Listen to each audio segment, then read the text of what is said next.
meeting and that you get the glory out of all that we do. In Jesus' name we pray. Amen. I pledge allegiance to the flag of the United States of America and to the republic for which it stands, one nation, under God, indivisible, with liberty and justice for all. Thank you, John. You're welcome, sir. So we have no proclamations tonight, no presentations. I'll move on to public comments. This section is reserved for members of the public to bring up matters of concern or opportunities for praise. Issues brought up will not be discussed in detail at this meeting. Issues will either be referred to the proper staff or will be scheduled for consideration at a future City Commission meeting. Comments are limited to 3 minutes. Okay, if none, we'll move on to the Max. Okay, go ahead. Now, is this on one of the developments, Max? Is this about an item on the agenda later? No, sir. Okay, go ahead. Okay. Good evening. My name is Max Parker Jr. I am the president of Wesleysburg Community Development Corporation.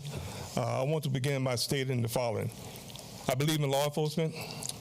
I will say that I actually love Leesburg Police Department, and no doubt about it. I believe in the city of Leesburg and all the efforts to make this city the best city. I believe in all the communities in Leesburg. I really do. By me having the title of president of West Leesburg CDC, I must tell you that I have many concerns about the West Leesburg, such as Carver Heights, Woodland Park, and Montclair. West Leesburg CDC was contacted by Carver Heights community residents and requested that West Leesburg CDC help them develop and devise solutions to resolve and hopefully eliminate all problems which impedes growth and a positive living environment in Carver Heights. Issues of concern include illegal drugs, dealing and drug use in Berry Park, destruction of Berry Park, and exceptional loud music played on the weekend in Pacific areas of Carver Heights without approved city permits. It occurs all the time. The West Leesburg CDC is concerned about the various criminal issues prevalent in the Carver Heights community that are devastating the residents' quality of life.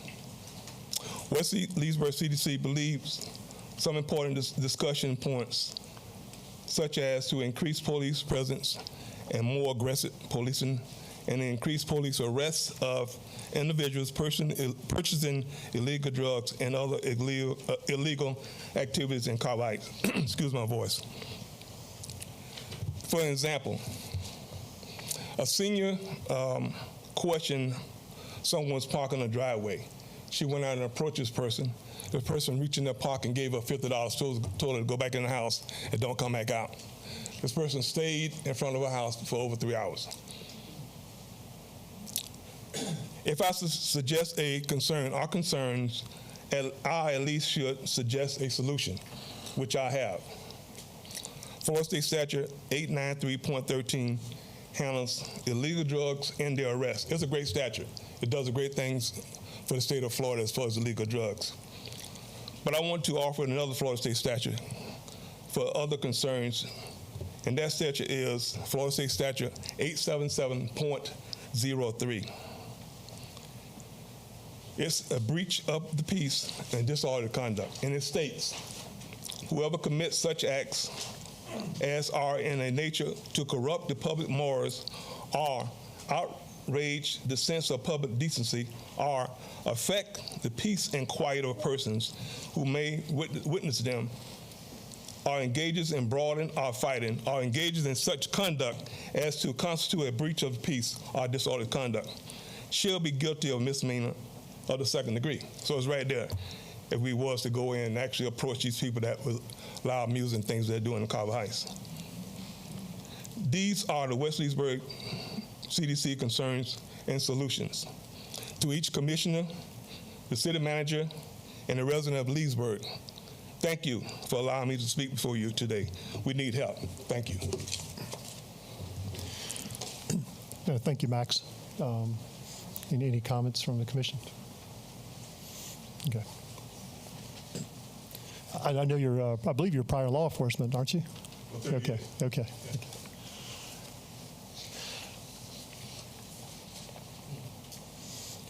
Okay, moving on to the consent agenda.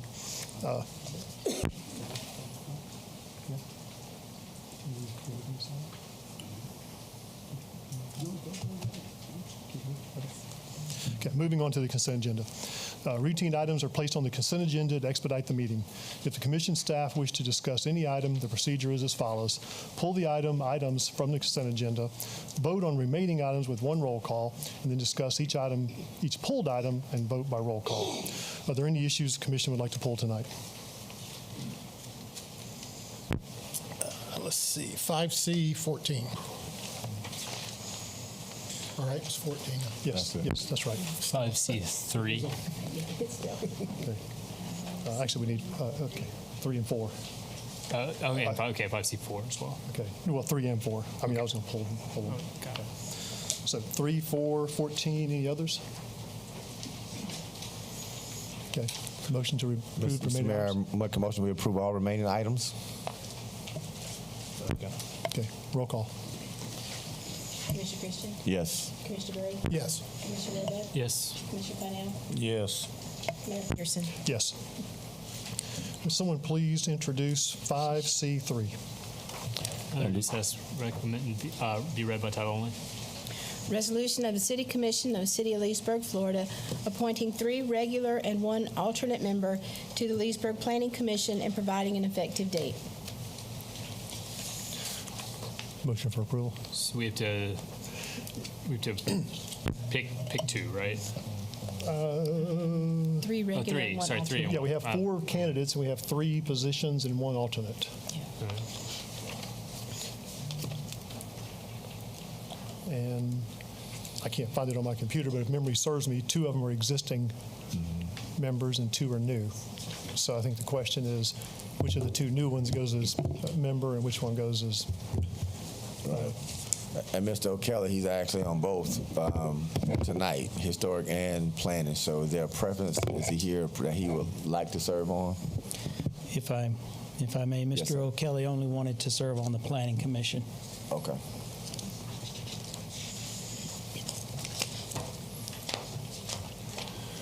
So anybody have any recommendations? So out of the 4 that we received, we need 3 Yes, sir. permanents and 1 alternate? Yes, sir. 5? 4. So applications have been received by John O'Kelly, Keith Simmons, Z. Carter, and Stuart Kaplan. Yes, sir. Dan Miller, Planning and Zoning. We had 2 people reapply, which was Ms. Carter and Mr. O'Kelly. 2 persons resigned because they moved out of the city limits. That was Michael Fitzpatrick and Chris Wood. And then Mr. Trey Holliday did not reapply. So that adds up to 5 slots. Currently, Ms. Carter is an alternate, and Mr. O'Kelly is a regular. And so we've got enough to take all 4 of them plus 1. Okay. So, but there's specific, but it needs to be specific because you got full terms and partial terms and the alternates to fill, right? Because of On- resignations. Yes, sir. Whoever replaces Mr. Wood would be good for 1 year to September 30, 2023, and then the rest of them would be 3-year terms. And you have 5 slots but 4 applicants. Yes, sir. So, It's easy. yeah. Okay, that does make it easy. I thought there was 4 people and 3 permanent and 1 You're right, I'm reading it. backup. I don't really have a preference. I don't know the 2 new candidates. Well, I guess I would put maybe I guess I'd make the motion for Mr. O'Kelly to serve the short term, just because he's been on there a very long time, and I'm always right now we don't have new people that want to do it, but I'm always of the opinion that if new people want a shot at being on boards, they should. So maybe give him 1 more year, and if there may be no interest, and it's someone else's deal. Actually, he's new to this one. He was on the historic board forever. Oh, I thought he was on this one. No, a year or 2 Okay, then ago. never So, mind. okay. I take that back. I don't care. I mean, I probably should have said that. Sorry. I saw his application 20 years. Yeah. That was his board. Okay, then I don't feel that way. So, yeah, I just mucked that up. So.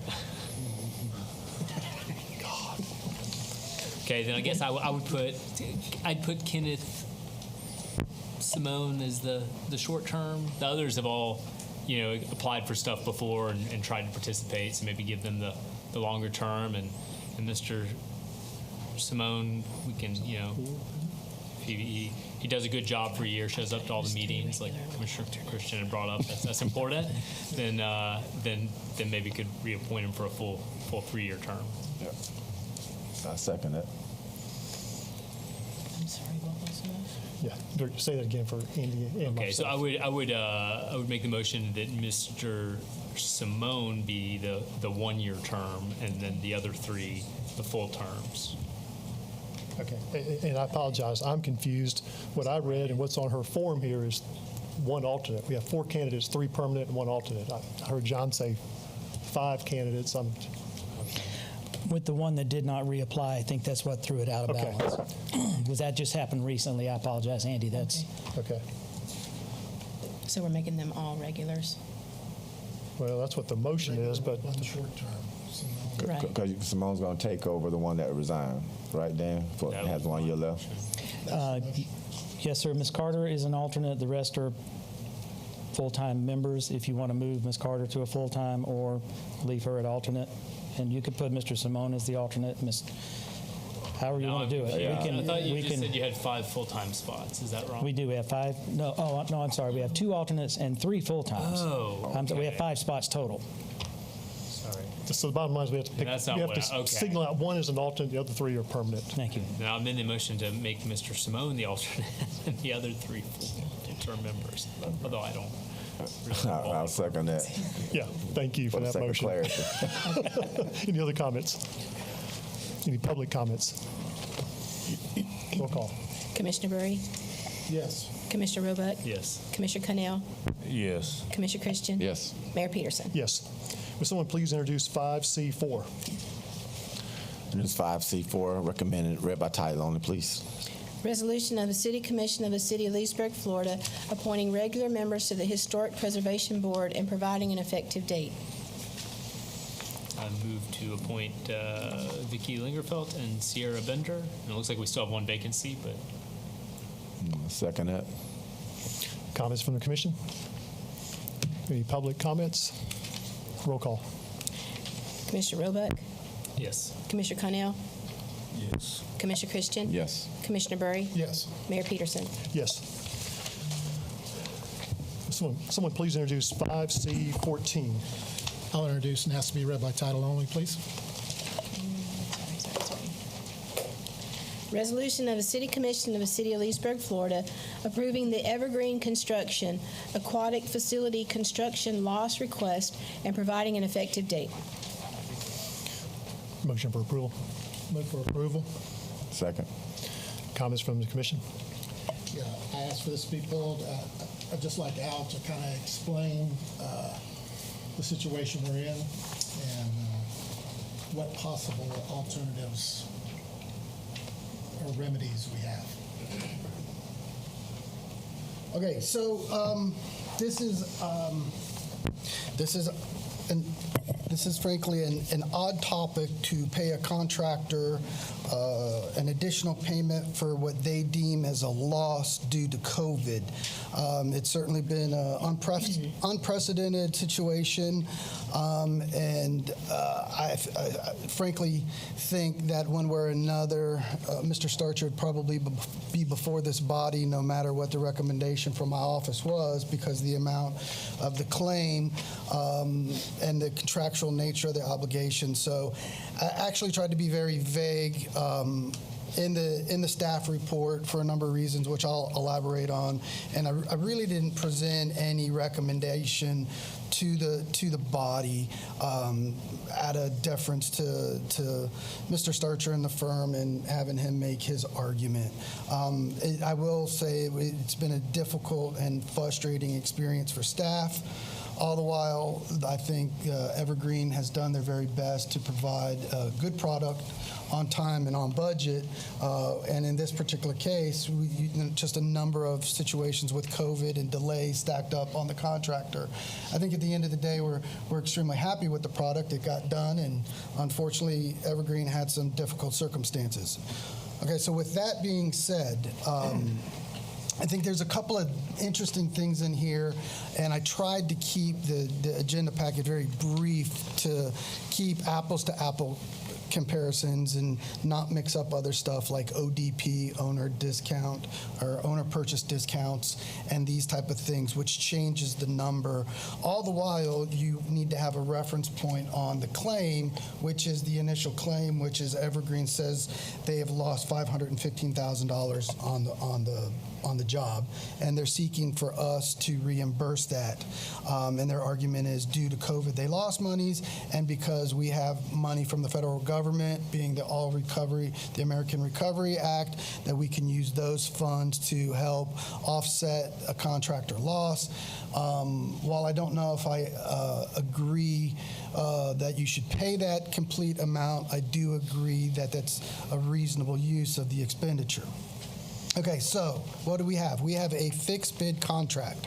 Legally, and Mr. Watson can flush this out for you if you go, the city's position is that from a legal standpoint, we have a fixed bid contract, and we are only obligated to pay the agreed to contract price with change orders. That's correct, Mr. Minner. So, what was the contract price? The agreed to contract price was $4,821,973. That number includes two issues. One, the contractor profit or the contractor fee, which was listed at $183,845. And it includes what we call ODP. And I'm going to refer to it as ODP, owner or OPD, owner purchasing discounts.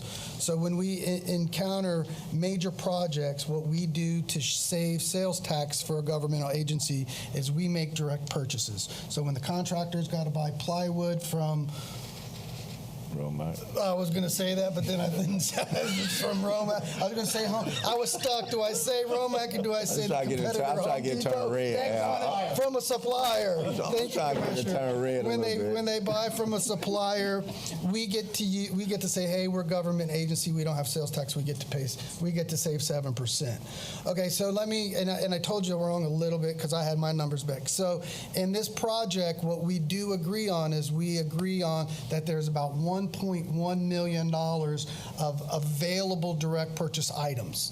So in other words, there's $1.1 million of stuff in there that we were going to pay 7% on. So the 7% of the $1.1 million is about $100,000.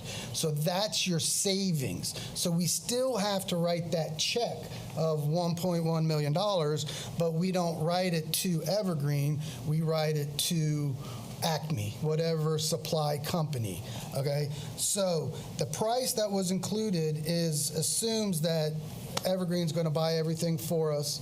We avoid the 7% by doing ODP, then we track it all.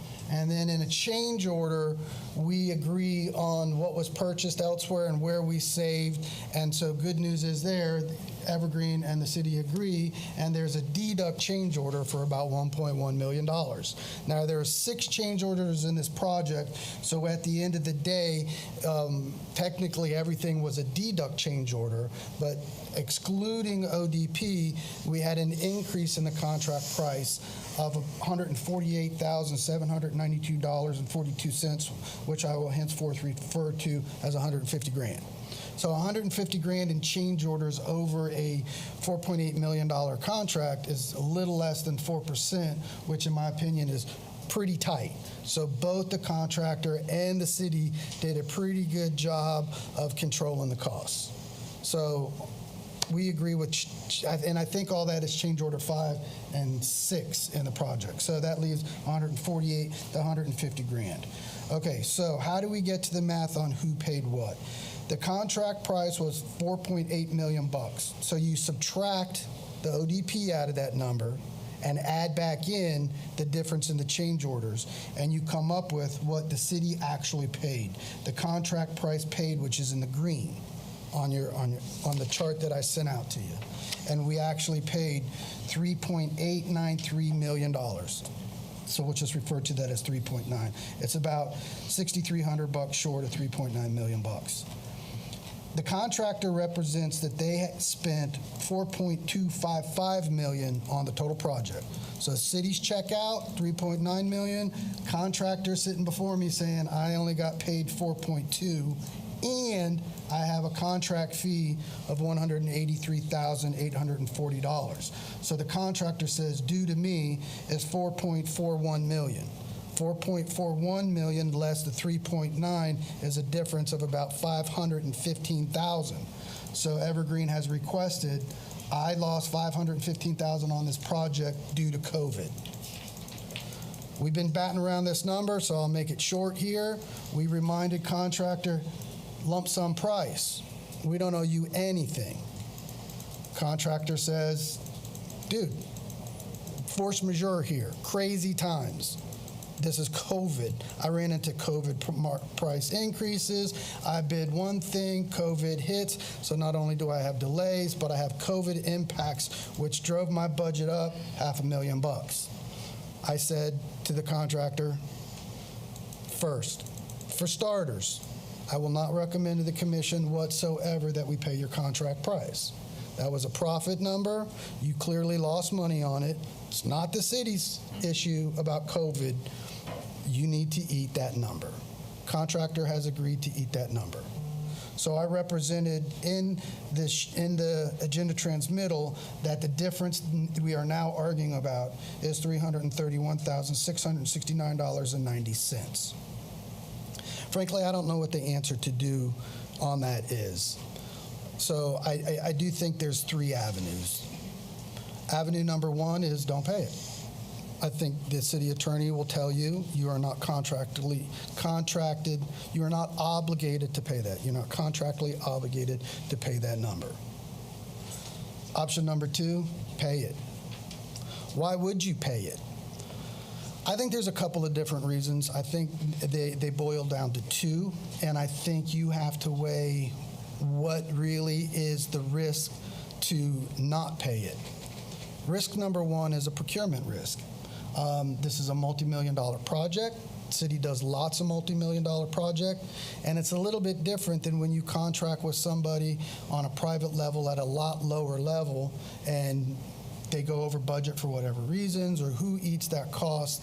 I think the difference in here is the magnitude of the difference, $500,000, and the impact it has on the marketplace. The impact it has on the marketplace is the city's going to be out shopping around again pretty soon for multi-million-dollar projects. We are still in an economically challenged time where prices are all over the place. So I think the public perception from larger contractors in the contractor world would be, if you let a big contractor lose on this project, not break even, lose, well, we're going to feel it in the next big project, because that pencil's not going to be as sharp. So the number on multi-million-dollar projects that we're going to see is commission won't work with big contractors on big projects. We're going to get big bids. I can't say this is going to happen, but I think that that's out there. How much is it? I don't know. We'll see on Pine Street, because that's the next big multi-million-dollar project that's coming along. Is it going to be closer to engineer's estimate, or all of a sudden marketplaces and to know that we let a contractor lose significant funds on a project going to affect the bids? Question mark. I think that's something that does have to weigh into your decision. Next issue is litigation. Grant tells you that we're good. His legal opinion is contract's contract.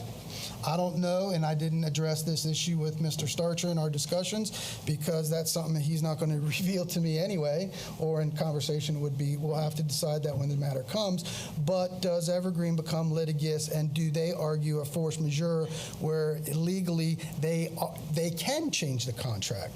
So that's what we'll have Grant here to do, is defend us if something like that happens. I don't know what the likelihood of that is. Obviously, the more you hold Evergreen to a break-even standpoint, the less that litigatory risk is. And Mr. Minner, if I may just jump in, I would Also like to state that our firm has done work for Evergreen in the past, and so I don't want to weigh in too much in terms of giving specific advice on this particular item. I did opine as far as, generally fixed fee contracts are concerned, but I don't want to get too much further into it than that as far as that's concerned. But we would, of course, work with the city to make sure that you had counsel if there were any issue that came And up. again, A and B aren't meant to say you need to do something. A and B are put out there so that when you vote, you know what potential ramifications are. So A, don't pay it. B, pay in full. Or C, split the baby. I think a split the baby option it may be reasonable in this case just because of our financial position. The city, we did shuffle a lot of, we have a couple of different pots of money that we could potentially pay the request from. Those are the project pot. Now, the project pot, we did shuffle the deck quite a bit. Two examples for you are is we moved cash over from the marina project to fill the gap when we saw that come in under budget, and we also delayed the marina wet slips. Remember, we had $500,000 in there fiscal year, I don't remember, but when we decided the pool was getting things dynamics, we said, hey, we can push off the marina project and shift over some of those DST monies. So we've been very creative about keeping monies in that budget to do the pool project without affecting cash or other special revenues by shifting the deck around. At the end of the day, we've got $141,780 in that project fund that's still available. So if you said pay that number, I'm going to say that's revenue neutral for us. It's $141,000 that won't go to another project, but it's also $141,000 that's not coming out of general reserves, that's not coming out of the ARP money, or that's not coming out of DST, or you going into one of the enterprise transfers to fund it. So for us, it's budget neutral. And then also the other part to catch up, as I wrote in the agenda transmittal, would be the American recovery monies. We received $11 million of that from the federal government. In fact, we got our last draw last week, so we've got our full $11 million. Of that, I'm just going to roughhouse and say $5 million of it is encumbered, not spent, but encumbered. So you probably got about $6 million in recovery monies that you could fund the difference of the 331. So you're looking at, just a little under $200,000 to make up the difference. I tried to keep it as simple as possible. I know it's a complicated issue, and we'll defer to the commission. And Mr. Starcher's in the back if you have questions for him. So one quick question now. This is for the swimming pool. Are we expecting the same thing? Yeah, hey, and Cliff,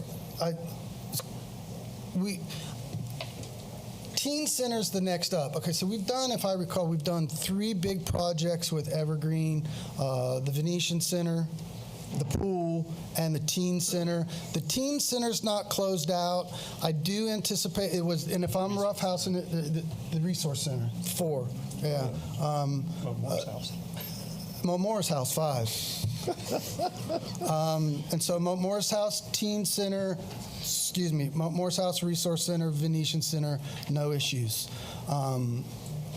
Teen Center, I want to say roughhouse, $100,000 is a COVID-related change order that hasn't made it to our attention yet, but you may be back here again talking $100,000.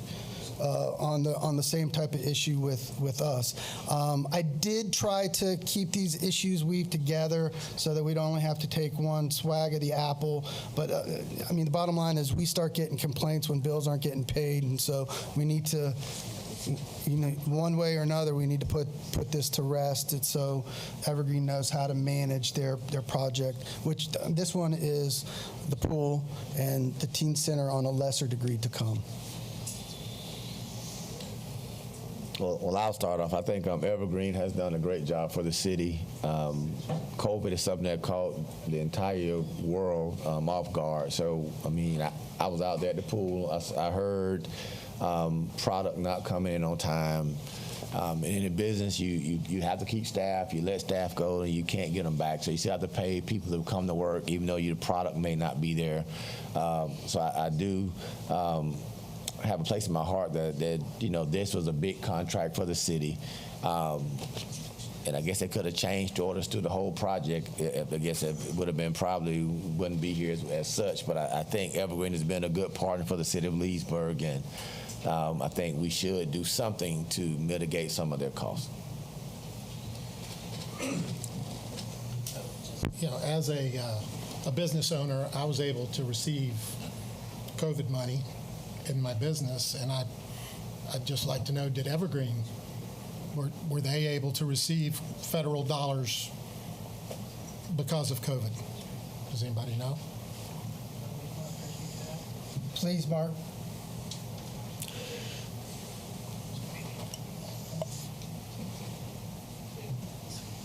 Good evening, Commissioners. Thank you for taking the time to consider this issue. I just will tell you that I am dealing with a number of serious health issues right now, so that, pardon my demeanor, my lack of clarity in my speaking. But yes, we did receive a PPP loan last year. Did really help us get through last year, over the year 2019. So yes, we did. This situation was a totally different animal than anything we've ever experienced before, with the market being turned upside down by the declaration of a national emergency because of the COVID-19. And so I'm gonna have to abstain because Evergreen's a customer. So, but being in the industry, I'll speak a little bit, but no, my comments may be a little biased because of that.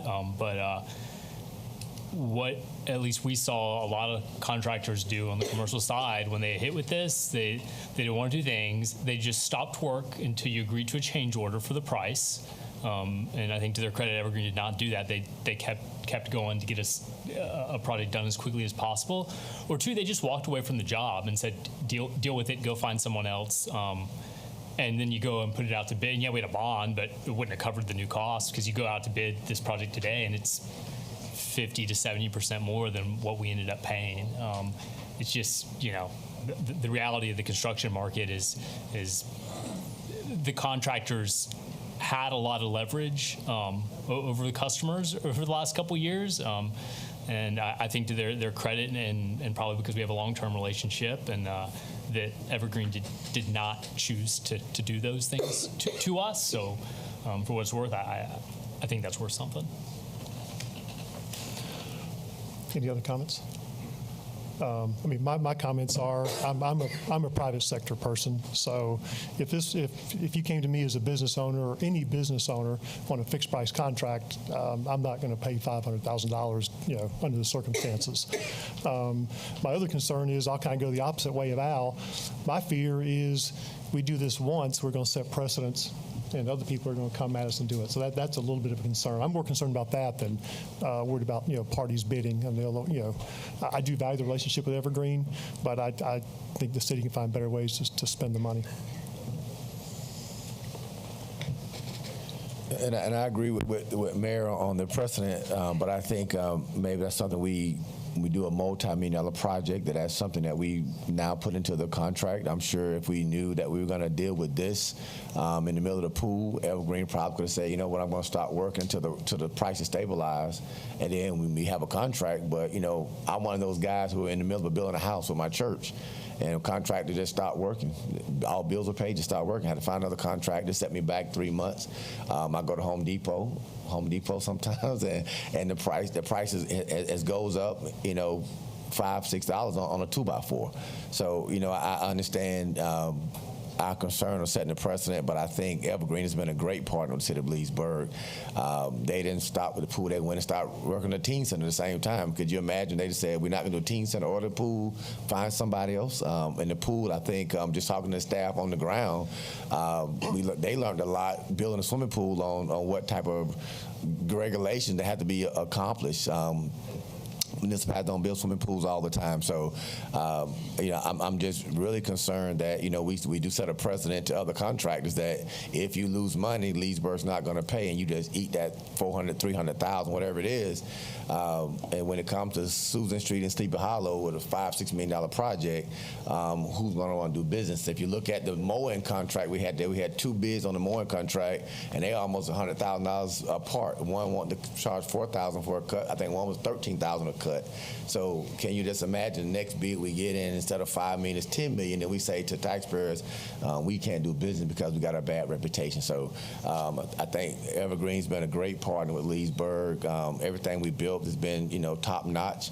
I don't think they're trying to stick us. I don't think they're trying to tell us bail them out. I just think they're simply saying we lost money on a city project due to COVID. Can the city help us out so our business doesn't suffer?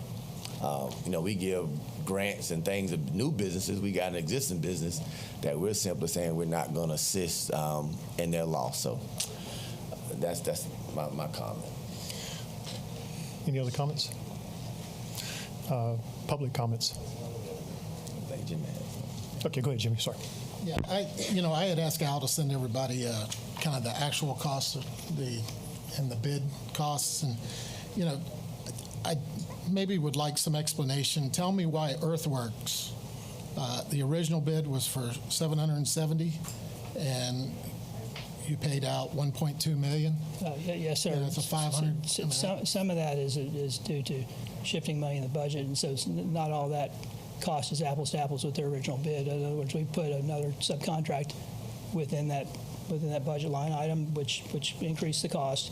But on the other hand, that contractor did cost us about $200,000 to $300,000 worth of work that we had to do on their behalf just to get through the project. In other words, they defaulted on their contract. We ended up taking over the work. So and you're finishing it ourselves. We finished it ourselves. Yes, sir.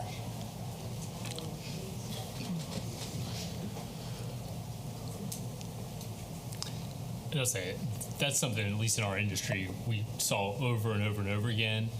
And it was from people who'd been, it wasn't like just fly-by-night people this time. Those people had been in business forever. They had a ton of work, but they bid all these jobs, and all of a sudden their material cost goes up by 200-300% in some cases, plus the labor shortages. And they just say, to the GCs like Evergreen, tough, I'm not doing the job, because you put me out of business, and they'll walk away.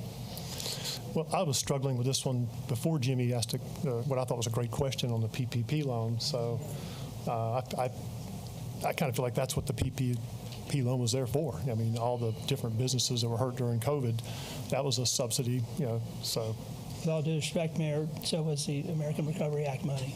It was for these specific situations that we're talking about right now, which we all received $10 million for.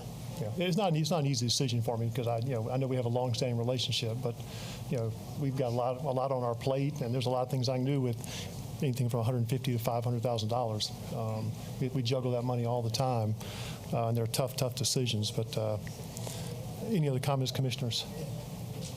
And we received COVID money to give it to people who were impacted, and obviously this is someone who was impacted. As a private business, I got COVID money. So I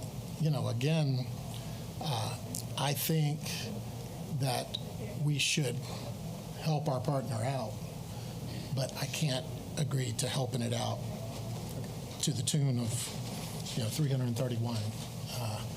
I could agree to, the 140. Yeah. We still have the number, the remaining number in the budget. Yes. There's a lot of businesses obviously impacted, and we can't help out everybody who was impacted. So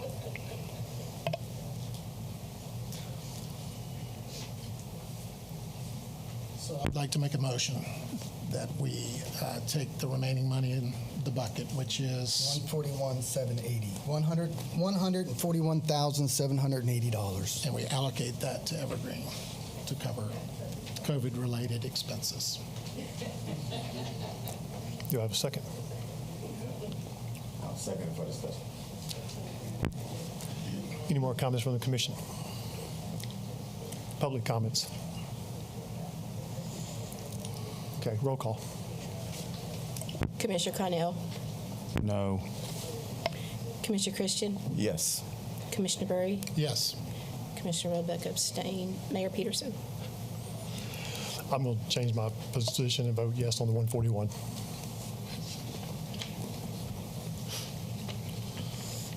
Thank you, Mark. Thank you.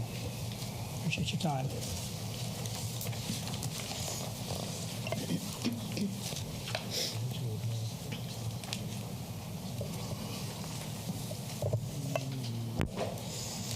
Okay, moving on, second readings of ordinances, we have none. First reading of ordinances, would someone please introduce 6B1? Introduced and asked to be read by title only. An ordinance of the City of Leesburg, Florida, annexing certain real property consisting of approximately 1.09 plus minus acres, being generally located north of U.S. Highway 441, east of Water Edge Drive, west of Mark Road, and south of Brittany Boulevard, lying in Section 19, Township 19 South, Range 25 East, Lake County, Florida, provided that said property so annexed shall be liable for its proportionate share of the existing and future indebtedness of said city, providing that such annexed property shall be subject to all laws and ordinances of said city, as if all such territory had been a part of the City of Leesburg at the time of passage and approval of said laws and ordinances, providing that such annexed territory shall be placed in City Commission District 1 and providing an effective date. This item will lay over, but are there any comments from the commission? Any comments from the public? Okay, if not, would someone please introduce 6B2? I'll introduce and ask to be read by title only, please. An ordinance amending the future land use map of the comprehensive plan of the City of Leesburg, changing the future land use map designation of certain property containing 1.09 plus minus acres from Lake County urban medium density to City of Leesburg highway commercial for property generally located north of U.S. Highway 441, east of Waters Edge Drive, west of Mark Road, and south of Brittany Boulevard, lying in Section 19, Township 19 South, Range 25 East, Lake County, Florida, and providing an effective date. Okay, again, this item will lay over, but any comments? Comments from the public? Okay, someone please introduce 6B3. Introduced and asked to be read by title only. An ordinance of the City of Leesburg, Florida, changing the zoning on approximately 1.09 plus minus acres from Lake County RMRP Mobile Home Rental Park District and Lake County C2 Community Commercial District to City C3 Highway Commercial to allow dry storage for boats and trailers for property generally located north of U.S. Highway 441, east of Water Edge Drive, west of Mark Road, and south of Brittany Boulevard, lying in Section 19, Township 19 South, Range 25 East, Lake County, Florida, and providing an effective date. Okay, this item will lay over, but any comments? Just had a comment for Dan. My concern is it being on 441, and we're going to have boat storage. What kind of buffer, what kind of signage? I mean, what I don't want is 5 years from now, we got a bunch of boats just sitting out there on 441. Yes, sir. It's the applicants have expressed their intent to annex it, zone it C3 highway commercial, and then put up a large opaque, completely fence you can't see through on the property, and then use it only for the residents of Brittany Estates who live in the manufactured home development immediately to the north. Okay. So it's strictly fenced off and for their own use. So currently, does it have boats on it now? I don't believe it has anything on it right now. Nothing on either of the two? Right. Okay. Any other comments? Comments from the public? Okay, thank you, Dan. Someone please introduce 6B4. Recommended by title only. An ordinance of the City of Leesburg, Florida, annexing certain real property consisting of approximately 133 plus minus acres, being generally located east of U.S. Highway 27, south of Dewey Robbins Road, lying in Section 5, Township 21 South, Range 25 East, Lake County, Florida, providing that said property so annexed shall be liable for its proportionate share of the existing and future indebtedness of said city, providing that such annexed property shall be subject to all laws and ordinances of said city, as if all such territory had been a part of the city of Leesburg at the time of passage and approval of said laws and ordinances, providing that such annexed territory shall be placed in City Commission District 3, and providing an effective date. Okay, again, it'll lay over, but any comments from the commission? Any public comments? Okay, moving on. Someone please introduce 6B5. Introduced and asked to be read by title only. An ordinance amending the future land use map of the comprehensive plan of the city of Leesburg, changing the future land use map designation of certain property containing 133 plus minus acres from Lake County Rural to City of Leesburg Estate Residential for property generally located east of U.S. Highway 27 and south of Dewey Robbins Road, lying in Section 5, Township 21 South, Range 25 East, Lake County, Florida, and providing an effective date.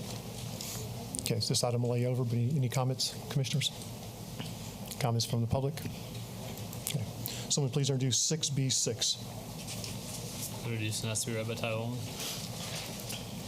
An ordinance of the City of Leesburg, Florida, changing the zoning on approximately 133 plus minus acres from Lake County A agricultural to City of Leesburg PUD planned unit development to allow a single-family residential subdivision for property generally located east of U.S. Highway 27 and south of Dewey Robbins Road, lying in Section 5, Township 21 South, Range 25 East, Lake County, Florida, and providing an effective date.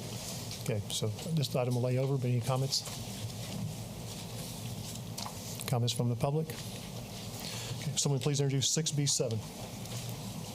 Introduced and asked to be read by title only.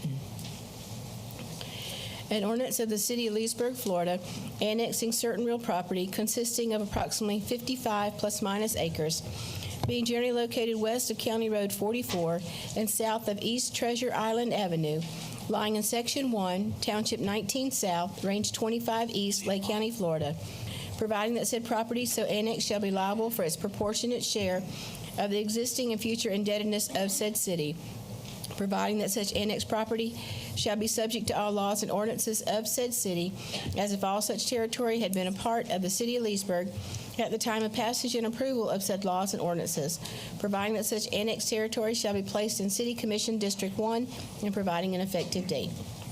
Okay, you have some comments, Dan? Just want to make a quick comment on this one. It was brought to our attention this morning that the agenda memos for the annexation and the zoning showed that the Planning Commission and the planning staff voted for approval. That was a copy and paste error, and we'd like to be able to make those changes.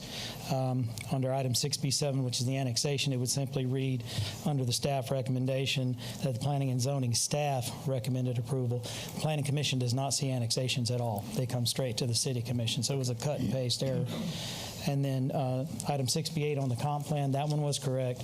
And on 6B9, it's the same thing where, with the exception that we had put in Planning and Zoning staff recommends approval, and Planning Commission recommends approval. Planning Commission actually recommended denial on that. So just want to bring that to your attention. We'd like to be able to make those corrections. Okay, thank you, Dan. Thank you, sir. Comments from the commission? So on this one, I talked to Dan. I don't know if he's had a chance yet to talk to the applicant about the idea of doing a boulevard-style entrance off County Road 44, and then making the one on East Treasure Island emergency access only to keep traffic off of Treasure Island Avenue there, since it's not really an improved road, and he seemed to think that was a doable thing. Yes, sir. I think that's doable, and I believe that's doable based on the PUD wording as it sits. I will double check that for you. If it's not, I can make a small change. Okay, so if that's all right. When we get to the PUD, but I know there's a lot of people here about that, and that probably doesn't address all their concerns, but that's one at least I think that we could easily take care of. Okay, no, thank you both. Any other comments from the commission? Public comments? Yes, just they're limited to 3 minutes, please, but go ahead. Well, I think that my name is Lisa Hayden, and I live on Dennis Road in Leesburg. Okay, thank you. I think that we have to talk about 7, 8, and 9 together. It's kind of hard to just break them out and have individual. Otherwise, you're going to see people coming Feel through. free to go ahead and talk about them together. We debate that all the time as commissioners. Okay, all right. The first thing is I just have a petition, 6 copies for the people here, with 44 signatures asking that the commission deny all 3, 7, 8, and 9. The reason is that you really can't annex something until you know what you're annexing. And right now they're talking about 155 houses, and that is just never going to happen in that corner. There's no way. There's no infrastructure for it. The traffic would be ridiculous. It's on wetlands. There's just on and on reasons why there's no way that 155 houses can be supported on those 55 acres. We have people here that will talk in much more detail about that. So to have it annexed, you don't even know really what you're annexing yet. Maybe you can only have 10 houses there. Who knows? With the map the way it is and the wetlands, it's going to be very limited. Also, the traffic. You have a row of houses that's going to go right down 44. In 20 years, when 44 is going to have to be widened, where are those houses going to go? They're going to have to be torn down. There's nowhere for that road to be widened, given the map that is being presented to the City Commission now with 155 houses. Again, we're just at this point in time to discuss this without having a realistic plan is putting the cart before the horse. We need the applicant, who unfortunately was quoted in the last meeting at the Planning Commission of saying, we just threw this together. Well, you're throwing something together, but you're riling up a whole bunch of people who are quite upset about the possibility of there being flooding in the neighborhood and there being other issues with traffic on a very deadly road already of County Road 44. So don't just throw a plan together. Put together a really good plan that makes sense for the topography, for the area, and the traffic, and then we can have a real discussion about this. But don't throw something together and just send it to the planning and the commission. Thank you so much for your time. I'm just going to hand these over to somebody. Petitions. You can just hand them to Jay Cannell. He'll pass them down. All right. Thank you so much. Thank you. Good afternoon, ladies and gentlemen. I'm Larry Mott. I live at 8700 East Treasure Island Avenue.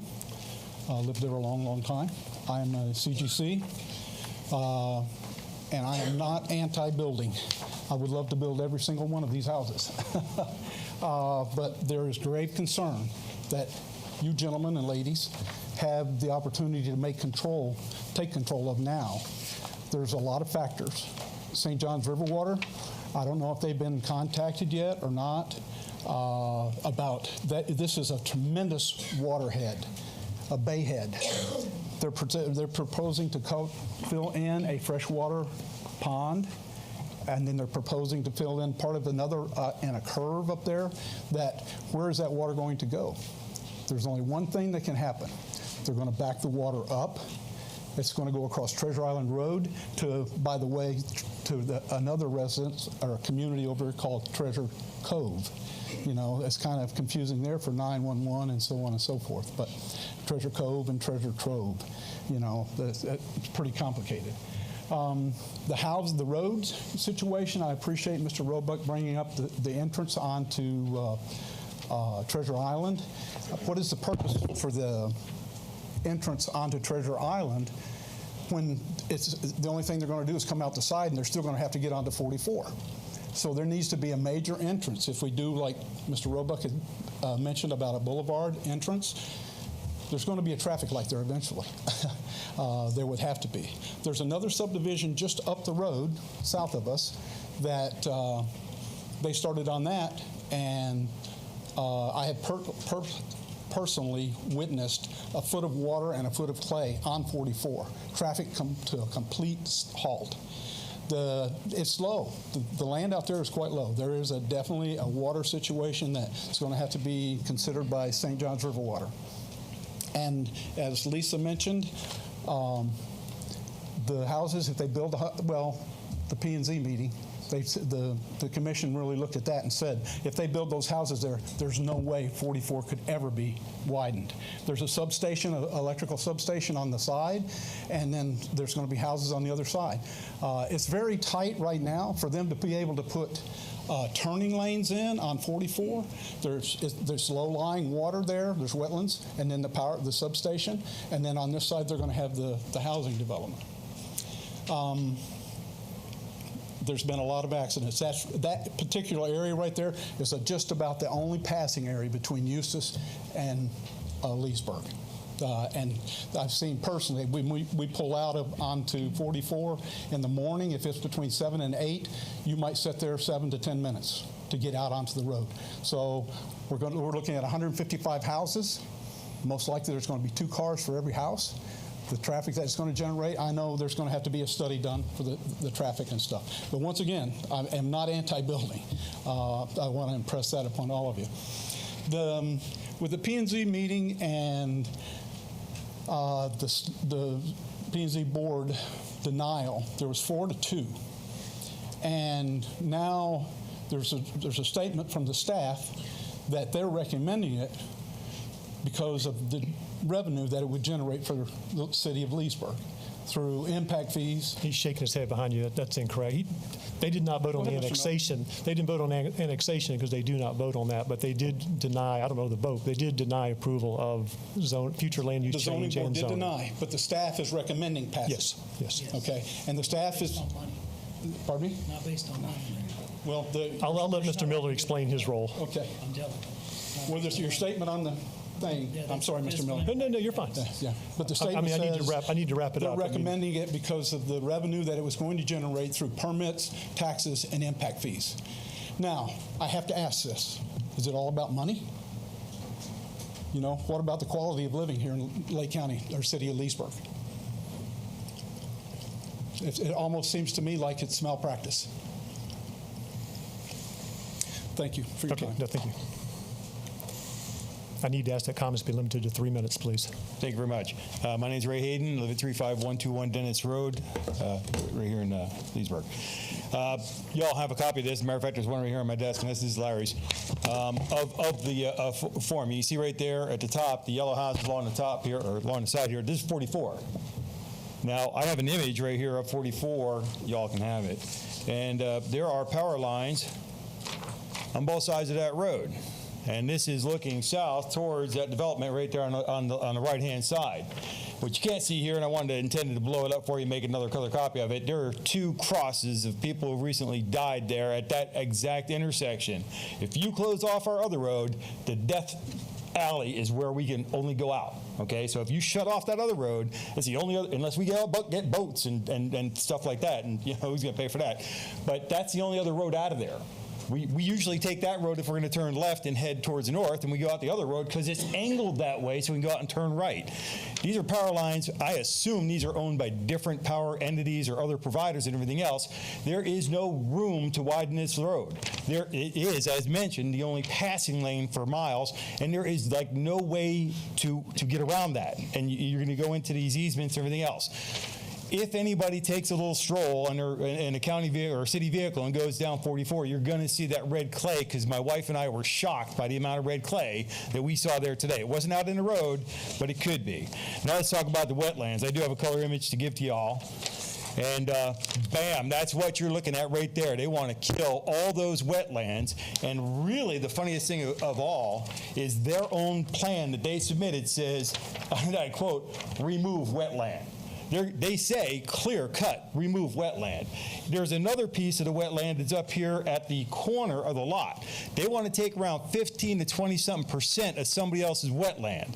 These people, actually 4 different properties, actually own a piece of one individual wetland that you're going to remove. This is wetland that you're going to remove a piece thereof. The entire area, without question, the entire area is part of the wetland. And I have another color image for you of a slightly larger part. That's Treasure Island out there, that little legal head out there, that's Treasure Island. All this green right here is like a river of wetland going over to the next area of wetland, which would be somewhere around Silver Lake. This area right here, which is this yellow area and different shades of yellow here, is the other wetlands that would be removed. It is a significant portion of this entire block, not simply this significant portion of that individual lot of land, okay? So that's that. The last thing is the wildlife, the protected wildlife, and I'm going to go with gopher tortoises, and that's just a fun thing because everybody laughs at me when I talk about a tortoise or a bird. Gopher tortoises are a keystone species. They provide habitats for 350 to 400 other species that are actually vitally important to the state of Florida and basically the economy for the wildlife here. We have several gopher tortoises on our property, on our 20 acres. I actually terraformed that land according to what kind of land those gopher tortoises would like to have. We see them on our property, we see them zipping around. Actually, it's a tortoise, but the things are pretty darn fast. But they maintain, they go 15 feet deep, they go 55 feet out. They provide a huge nest for all these other species in here. And you were talking about removing a piece of significant wetland that's available for them. Now, the tortoises don't like the wetland, they like a little bit drier. But the bottom line of the whole thing is they're there. We have them on our property, which is not too far, just right around the corner from this. And that big circle of land is actually drawn in color on this particular one. Up here in this corner, that is a piece of wetland. This wetland up here is wetland. It's a swamp. It goes into the entire rest, the overflow of that. When it's heavy rains and stuff like that, you see sometimes it looks like it's a little bit dry, but you can see the water in there. Other times it's really, really wet. One more thing I want to mention about that. The road there is a county road. The county maintains that road. And I wish I had my map. Oh, I do indeed. You're going to see a funny little curve coming off of the top of that thing. The county would not touch. They cannot legally, morally, or ethically touch that wetland. They're 1.5 lane road because we all have to stop to pass each other or we're going to have a million accidents just on the only road we have out of there if you shut off our other road. So here's the deal is the county maintains this area and they wouldn't go zipping across that wetland either. The county knows that they legally, morally, and ethically must protect that wetland, and so must the city of Leesburg. If you don't mind, I'd like to take just one more minute to talk about the money thing, because I noticed it, what it is. I need you to wrap it up. I'll wrap it up real quick. The annexation of the property, the changing of the PUD? Yeah, right. The changing of it from swampland to you can build houses on it, and then the third one is, yeah, go ahead and approve this plan that they just, quote unquote, threw together. The annexation makes sense to me for one of two reasons. Number one, to make money off the taxes that the housing, assuming that could ever happen, and build there. Yeah, I get it. It makes sense. I'm all for making money for the city. That's great. However, whatever taxes you get now on swampland is that. So this goes me to the second reason. The only other reason to annex that swampland is to annex it as wetlands by all means. Buy their property from them and make it city-owned wetlands to offset other wetlands that you can't do because you've approved other projects. And the third one is you're never going to be able to approve a property there because of the endangered species that are on there, the protected species that are on there, and also you'd be destroying wetland, which is economically not really viable down the road. Thank you very much. Okay, I'm going to be stricter on the 3 minutes going forward. I have no problem with that, sir. Okay. No problem with that at all. Lorraine Davey, I reside at 8940 East Treasure Island Ave. I'm sorry I don't have copies for y'all. I'm right there, and the project is here. I left South Florida because I wanted the rural life, not the city life anymore. The back of my property is wetlands. I'm cool with that. I wear boots sometimes to get in my car, and I'm cool with that. But what's going to happen when this development comes in and takes out these wetlands with the bay head right here? All that water's got to go somewhere. I should know. I've been trying to divert it on my property quite a bit. The water's got to go somewhere, and it's going to go to these properties and flood us out. So I ask, this project is detrimental in every regard. I ask you to deny it, please. Thank you. Okay, thank you. I'm looking at, no, we're fine. I'm looking at Dan Miller. Is the developer here? I feel like we need to speak to the wetlands because I don't believe, just help me clarify the wetlands. Mr. Jerome Hennon is here, and Mr. Bill Ray is here, who can speak to the environmental issue. I thought it was just a good time to speak to these things versus more people come to the podium. And Well, Mayor and Commissioners, thank you for having me here. First of all, I'm Jerome Hennin, and I'm the developer of this property. I would like to thank you all, actually, for your concerns. And I will first of all say that this code, we just put this together, is actually out of nowhere, but not from us. We've been working on this plan for the last 8-9 months. And another specificity of my company is that we never submit anything without fully going through the studies. So here tonight, I have TMC Consulting. We've done a traffic study, and we have answers for that, and we'd be very happy to explain to you because your concerns are real, and most of the time you do not have the information, so we work a lot on having the information before doing this type of work. just one quick question. Are you doing any wetlands mitigation, or are you staying out of the wetlands? So there's no right or wrong answer. I just want to clarify for the group. Here as well, and as far as the wetlands, the exact number is we have wetland number 1, 13.80 acres, and we don't touch it. Actually, we're creating a buffer around this wetland.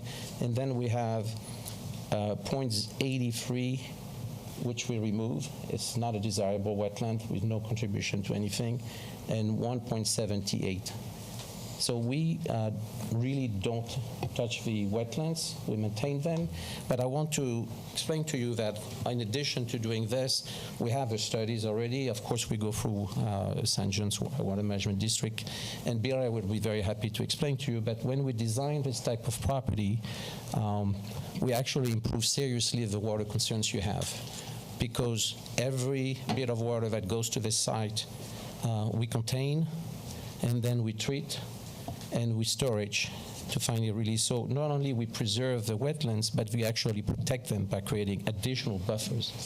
And when you look at the plan, we do not touch the, they're already flagged. We looked at them, and they're not part of this plan, except less than an acre in the section, which is... Okay, and I was confused. When I looked at the maps, it appeared you were not developing in the wetlands, so I just wanted you to and so it's very clarify that. precise on the plan, and again, we already flag them, we maintain them, we storage, we treat, and create the buffers. I heard about traffic as well. I mean, on Treasure is an exit, emergency exit. We can transform it to something else, but that's not our main entrance, of course. And if you want to have the details with our traffic engineering, it would be very happy to explain to you the access of his property. Also, I heard about the concern of buffers and so forth. When we went to your city planner, we asked concerns. We asked, what would be potentially a better thing, but just following your codes and so forth. So the first design already introduced a much larger buffer all along the property. Just because there's no need to present to you something and there's issue, so we maxed out and we doubled actually our buffers along the property, so we have much larger setbacks as well. We're actually planning to maybe design for later on some buffers and berm and things like that. So if you look at past of my developments, that's something that we really like to do, to create. So I heard also a concern about turtles. So Bill Ray is here as well, and he's very well capable to explain to you how that works and what we do. But what I want to tell you is that we're very respectful. It's a family business. We're not a big corporation or whatever doing this. I don't get into a project just to sabotage the land, because it doesn't work. We go into a project to go beyond regulations and codes, because they work better when we consider it, all the elements. And if you want, I know I give you a presentation, there's no need to do this probably, but if you look at our projects in the area, there's many of them. They are all a little bit special, actually. And if there is any question, any desire to have information, we are open book as well, and we're always very happy, and I mean this, to receive comments, to directly talk to you, and to provide you with information, because we work on it and we have it. Okay, thank you for your comments. Thank you very much. Dan, I just had one question. What is the right-of-way through there now? Does the state own enough land to widen the road? Does the state of Florida own enough land to widen the road for, That is future widening? Because it's a county road, it's Lake county road, County. my bad. And I don't have the answer to that. That would come back from their Public Works Department. Yeah, on that, just because it's brought up a few times, seems like a reasonable concern. Can we just reach out to the MPO on State Road 44 and what on the state road part? What are the states? What's the plan there? And sure, is this a problem? That seems like a very knowable thing. That's quite easy. We can do that. The traffic studies are sent to MPO, and we can just put that within the packet to make that request at that time. Glad to. Okay, I assume we had adequate right-of-way when I saw the power lines and all that, but I do respect the concerns. Without adequate right-of-way, it could kill the project anyway. Yeah, okay. So. Okay. Thank you, Dan. If you want to have some questions about that specifically, we have a representative of GMC. The commissioners say they're fine. We're good. Thank you. Any other? Okay. You may have to come back, but hang on. Any other public comments? And I would just respectfully ask that we don't need to hear things that have been said before. First thing, we're not stupid. Sir, be respectful. I would appreciate the same respect from him.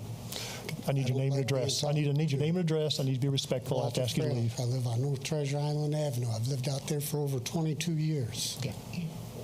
And I didn't buy in Leesburg city limits because I didn't want to live in the Leesburg city limits. I still do not want to live in the Leesburg city limits. I like living in the country. I don't need that destroyed. I have enough people trying to destroy my lifestyle. I don't need y'all doing it because you want tax money.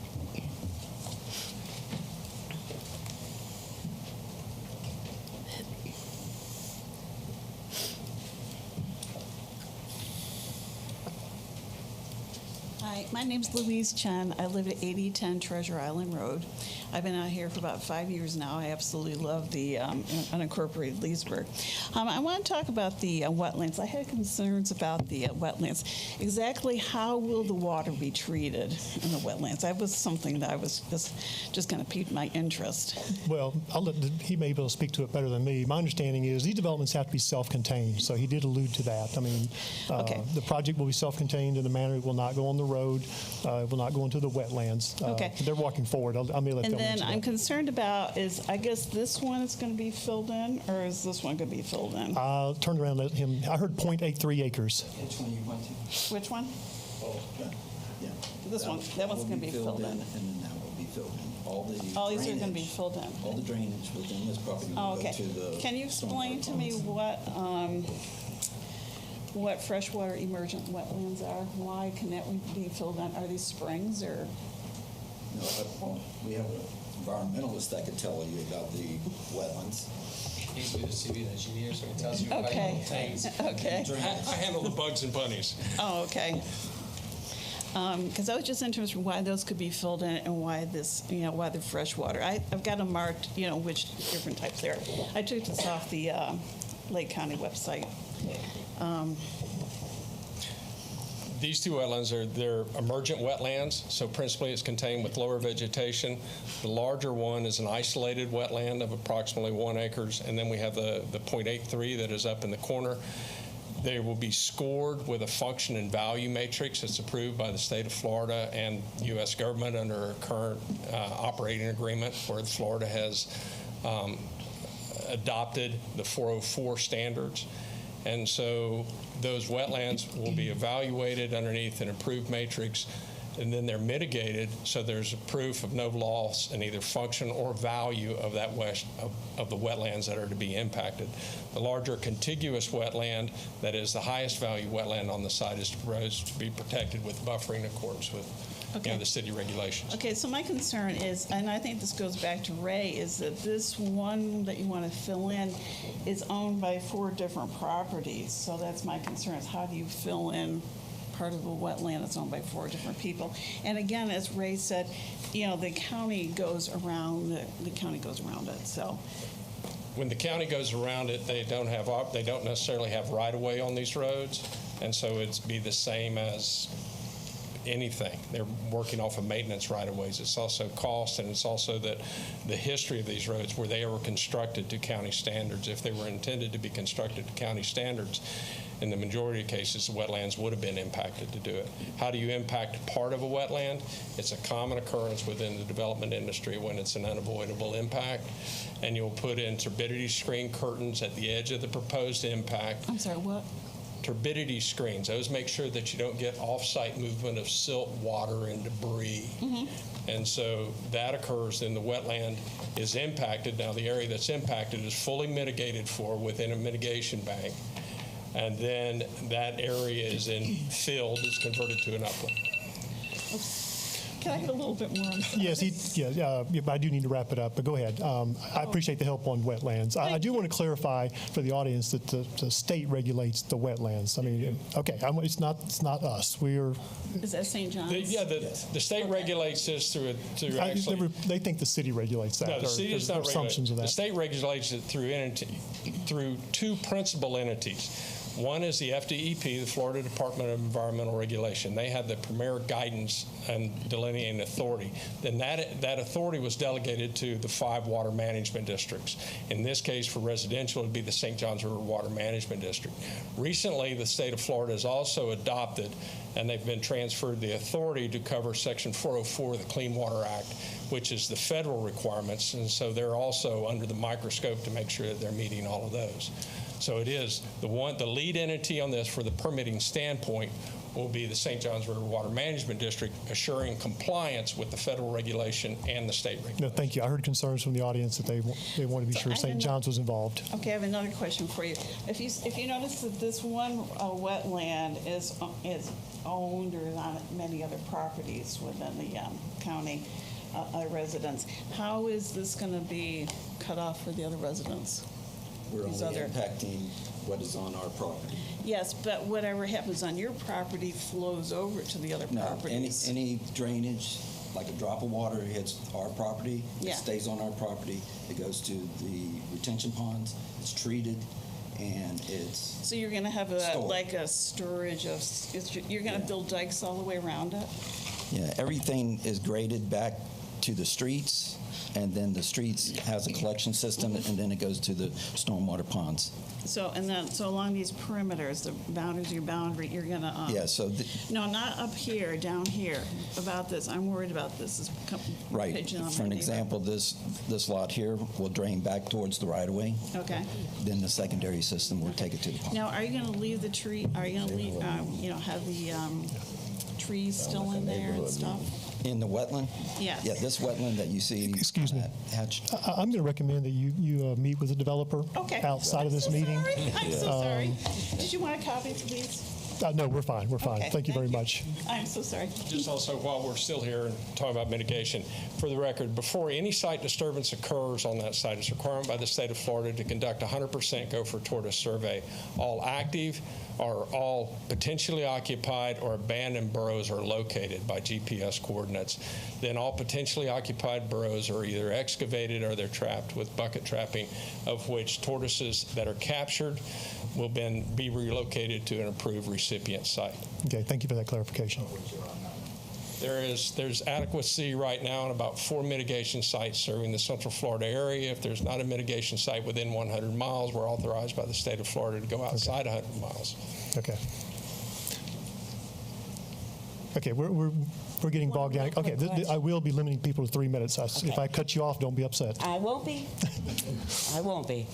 My name is Allison Freilich. I live at 35442 North Treasure Island Avenue.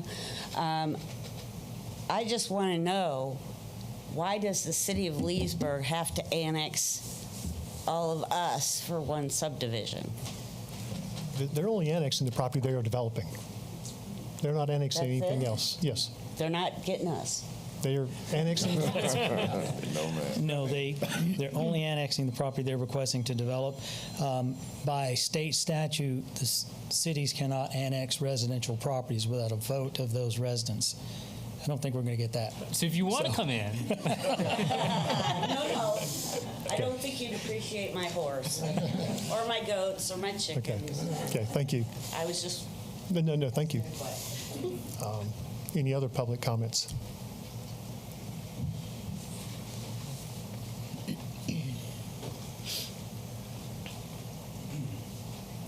Hello, I am Michael Chen. I live at Treasure Island, 8010 Treasure Island Road. I guess I would like to express a concern about the wetlands and the floodplains, I guess. Okay, I'm going to ask you to join the meeting with the developer. I mean, we just went through this subject. I just kind of want to briefly. Okay, I'll give I'm not you- going to go 3 minutes okay. or anything, but so here we have a 2004 aerial view. It's kind of hard to see, but you can see the floodplains here and down here. Now it's up here concentrated up in this upper region here. And the property that we're discussing is about here. Now in 2011, after some tree removal or something went on in here, it looks like the floodplains have moved further south. And this is 2011. This is quite a while ago. So I don't know how it's changed since then, but it's basically coming over the road now down here and over here. So if this property goes in and there is more work done up here, how is that going to, change the floodplains? And I think this is a concern that should be considered for the future. Okay. Flood maps are updated, I believe, every 10 or 12 years. 10 years. Every 10 years. 2012, and the latest update was 20. And this developer, like all developers, they said it earlier, they have to self-contain. Their water has to be self-contained on their site. I just want it to be out in the open, so it's a thought. They're all good questions. Should I hand this over? Does anyone want to see it? I don't need them. Commissioners, anybody need them? No, we're good. Thank you. Thank you. I'm sorry. Any other public comments? Okay, if not, we'll move on. Someone please introduce 6B8. Introduce and ask to be read by title. An ordinance amending the future land use map of the comprehensive plan of the city of Leesburg, changing the future land use map designation of certain property containing 55 plus minus acres from Lake County rural transition to city of Leesburg estate residential for property generally located west of County Road 44 and south of East Treasure Island Avenue, lying in Section 1, Township 19 South, Range 25 East, Lake County, Florida, and providing an effective date. Okay, this item will lay over, but any more comments? Any comments from the commission? Okay, go ahead. Very nice man. We didn't see you last time, right? Yes, no, and this one behind you. I don't know your name, sir. But I do just want to quote from the Planning and Zoning Board meeting. And the quote is this gentleman in the blue shirt. Would you come near me? I won't bite you hard. I do. I'm sorry. But you did say this is just a concept plan. It's just thrown together with some good ideas, but it's not a concrete plan. It's not a construction plan. Well, I know, but that's It's a concept plan for him. Yeah, so, I mean, if you want to address why that was said. I will. He's a civil engineer. He's a Ma'am, again, I'm going to ask you to deal with that outside the meeting. I mean, All right, but I just want that considered that 155 houses is kind of ridiculous. Okay, yeah, we heard that. To finish all this Oh, plan. no, I It's a know. lot of work to come. But I behind just want to details. say that it's hard to vote on something that's a concept. Agreed. And just for clarification, I mean, this is the normal process. It's just referred to as a conceptual site plan. Right. Okay, understood. Ray Hayden, 35121 Dennis Road. Again, I just want to ask the commission if the 7, 8, and 9 can be considered kind of all in one package. As you can see, the interrelatability between from the annexation to the PUD change to the approval of anything being built there without the actual plans or even a new conceptual plan. If they can all be brought together, then I would just like to reserve my same objections to 7, 8, and 9. Right. If that's possible. Is that possible? That's fine. We're not voting tonight, so okay, all right, you're fine. This is just the first reading. Thank you. Okay. Any other comments? Oh, I thought you had a comment. Sorry, I'm sorry. Okay. Someone please introduce 6B9. I'll introduce that through the title only. An ordinance of the City of Leesburg, Florida, changing the zoning on approximately 55 plus minus acres from Lake County A agriculture to City of Leesburg PUD planned unit development to allow single-family residential subdivision for property generally located west of County Road 44 and south of East Treasure Island Avenue, lying in Section 1, Township 19 South, Range 25 East, Lake County, Florida, and providing an effective date. Okay, so again, this item will lay over, but any comments? I'd just like to make a comment to the developer and the residents. Between now and the next meeting, if there's any concerns, I would suggest you meet with the developer. Whatever issues you have, see if you can work those issues out before we come to the final vote the next time we hear it. I think there's a lot of misconceptions, a lot of misstatements that have been made, but I think for me it would be better if you were able to talk about buffers, wetlands, those concerns you may have with the developer and see if you can come to some type of agreement. And if not, we'll take that into consideration, take a vote, but that works best for me to see that parties have at least attempted to make work. And I can assure you, we're not doing this for tax dollars. If you do the math on a single-family home after your homestead exemption, what the county gets, look at your tax bill when you get home and see what City of Leesburg may get $200 or $300 per house. That's not a lot of money. You consider $100+ million budget. So this is not being done for tax dollars, and it's your choice whether you move to Leesburg or not. I think it's a great city. Doesn't make me vote yay or nay. It probably turns me out when people say I don't want to live in Leesburg because I love Leesburg. So I would just encourage you to talk with the developer, see if you can work any of your concerns out. So if you do get a non-favorable vote, that at least some of your concerns have been heard and addressed. Thank you, Commissioner Christian. Very well said. Any other comments? Any more public comments? Okay. Someone please introduce 6B10. And let me just back up. I mean, are you clear there will be a second reading? I don't know a date yet, but there's a first reading, a second reading. Okay, I just want to be sure you're clear on that. In large scale, it's like 120 days, right? I don't know if we have an exact date. At this time, we're anticipating the second reading to be in November. A large-scale comp plan does go to the state of Florida. Thank you. I was going to ask you to explain to them what happens between the first and second. Transferred tonight to the state of Florida. Actually, tomorrow, Candy will move everything forward, and there's about a 60-day process in there. And that's where all the issues they brought up, roads, wetlands, all those type of issues are. Yes, and what I would ask is that everybody just call our office or the city clerk's office, because that date is subject to shift a little bit depending on how long it takes the state and to get their review done. But they've been very good about it. Potentially, yes. They're talking about boulevards, and they're offering for the developer to meet with you. And I'm not saying they'll make changes, but I think the developer has nodded that he will at least meet with you and listen and try. You need to go to the microphone if you're going to talk. Just a quick question for you. Does this commission have to transmit to the state, or can you just not transmit tonight to give us time to communicate? Because why transmit to the state, again, working on a plan that we just don't feel is even I'll let Mr. Miller. I mean, I could comment on that. I'll let Mr. Miller. You receive comments from the state agencies about these individual projects that go forward, and that's why we place in there that we won't see this one again until November. So the time is there to do that. What we don't want to do is not transmit it to the state and then not have any state comments back, which might impact it one way or another, and I don't know. So that's why we need to do that.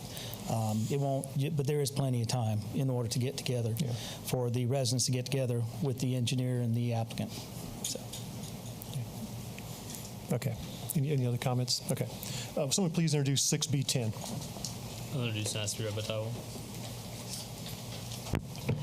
An ordinance of the City of Leesburg, Florida, annexing certain real property consisting of approximately 717 plus minus acres, being generally located east of U.S. Highway 27, south of Dewey Robbins Road, and north of Florida's Turnpike, lying in sections 5, 6, and 7, Township 21 South, Range 25 East, Lake County, Florida, providing that said property so annexed shall be liable for its proportionate share of the existing and future indebtedness of said city, providing that such annexed property shall be subject to all laws and ordinances of said city, as if all such territory had been a part of the City of Leesburg at the time of passage and approval of said laws and ordinances, providing that such annexed territory shall be placed in City Commission District 3, and providing an effective date. Okay, this item will lay over. Did you have some comments on this one, Dan? One quick comment was at the Planning Commission, the applicant requested some minor changes, which we wanted to report to the City Commission. Section 4D1 would be to allow the proposed multi-use trail to function as the golf cart path, which is required in here. And the second one was some changes to the gutter wording, which we would like to make those changes prior to the next meeting. Very, very minor, but they are important. Do you need a summary or anything on this project? Okay. So I'd just say if they're going to make that a golf cart trail, then there needs to be like a separate delineated It will actually be a multi-purpose wide trail that you could have all kinds of uses on, is what they're asking to do. And I'm okay with that. What I'm saying is I would want part of it to be like delineated off, like, you know, like, so like they can't use it as like a 2-lane golf cart, and then nobody can do any sort of other recreation on it. So they just, stripe it or whatever. Okay. Commissioner Burry had a comment, more of a zoning question, so I just encourage, let's just go ahead and talk about everything at one time. Yeah, it's really about 12, but in the PUD, it's got 45-foot lots. Is that correct? That is correct. You know how I feel about those. I was going to raise that issue too. The issue here is down by the turnpike.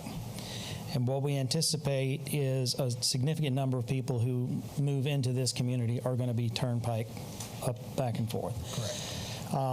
Generally speaking, around the larger roads, yes, density can be supported. Around the smaller roads, we want to back it off a little bit. And we do have Cindy Terrapini of Terrapini Planning Strategies here, who can give you a presentation and talk about that if you like. It does have 3 lot sizes, the 45s, 50s, and then 70s for villas. So whatever the commission chooses. So the 45s, we were talking about 414. Is that I believe the that was number? correct, yes, sir. What's the overall? The overall was 1,700 on 717 acres, giving us the 2.37 total units per acre. Is it for the total development? 140,000 square feet of commercial, 35% open space.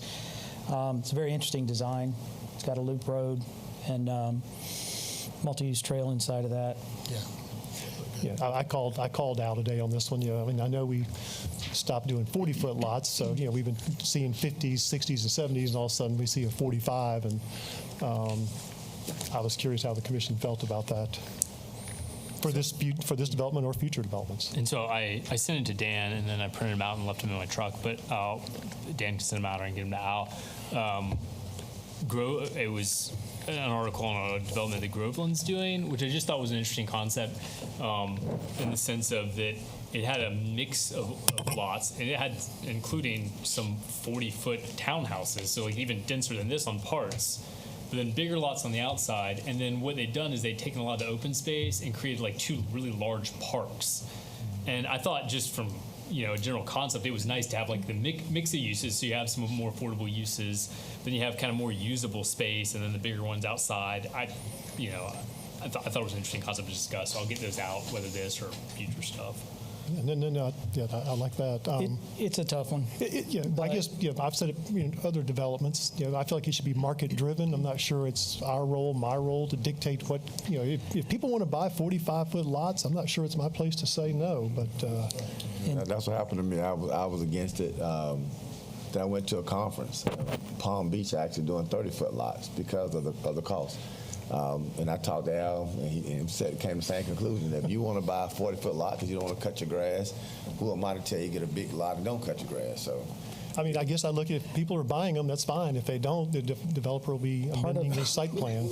Part of staff's position on this was the fact that they did come up with a very good design with the loop road. It also includes 20 acres of potential institutional land and some commercial. So it's not like it's just a subdivision. It does have more of the community effect that people can go around, get to the store, get to, if there is a potential fire station or police station or something down there, even a school. So there's some potential there. That's what pushed staff over the edge on that one. Normally we wouldn't. We'd push back hard on it, but I think it's a good one. Yeah, we can talk about that another day. Sure. Just when we scratched the 40s, I guess I just thought we were at 50. But that's just a side comment. Any other comments from the commission?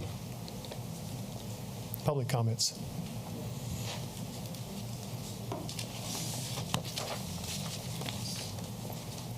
Hello, I'm Harriet Scales, and I live at 12379 Southeast Sunset Harbor Road in Weirsdale.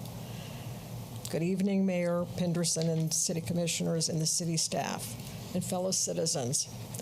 I thank you for the opportunity to present the Barkey project. My family purchased this grove property in 1976 and grew and harvested citrus for our packing facility in Weirsdale. Freezes, citrus canker, root disease, and the recent Chinese greening disease has made it almost impossible to viably grow citrus in Florida now.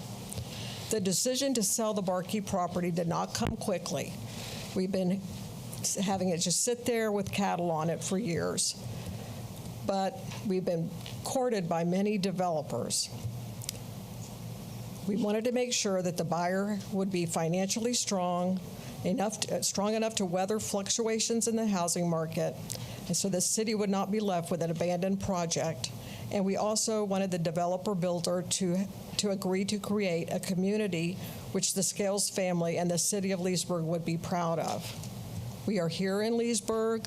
We have a family business right in Leesburg, and we want to make sure that we develop Leesburg to be a beautiful place that it is. After much discussion, NVR, the country's fourth largest home builder, became the choice that the family decided to work with to build a community we can be proud of.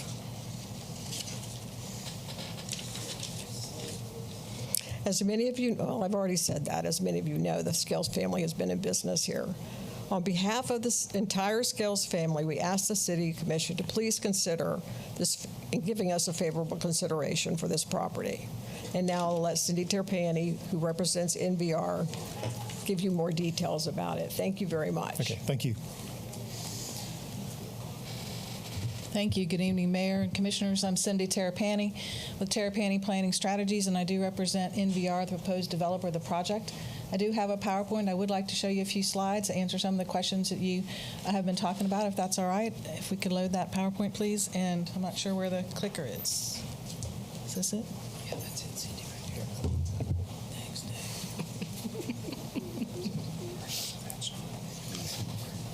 Okay, and reaches up and down. Just goes next slide. I might want to say some of the slides for the second reading. I think it's going to be a little more people here for that one. So. Well, I do want to hit the highlights Sure, for you, sure. and I will go through them quickly. But I think you'll be really happy when you see the overall concept plan that we're proposing. We've already heard from Ms. Scales, who is the longtime owner of Barkey Groves and the owner of Keyscale Fords. But also with me tonight is our team. Landscape architect Tom Daly, our civil engineer Brett. I think actually Dwayne Booth is here tonight. Our traffic engineer and biotech consultant who's not here, but who has done significant amounts of work on the property. The proposed developer is NVR. They were formed in 1948 and merged with NV Homes in 1987.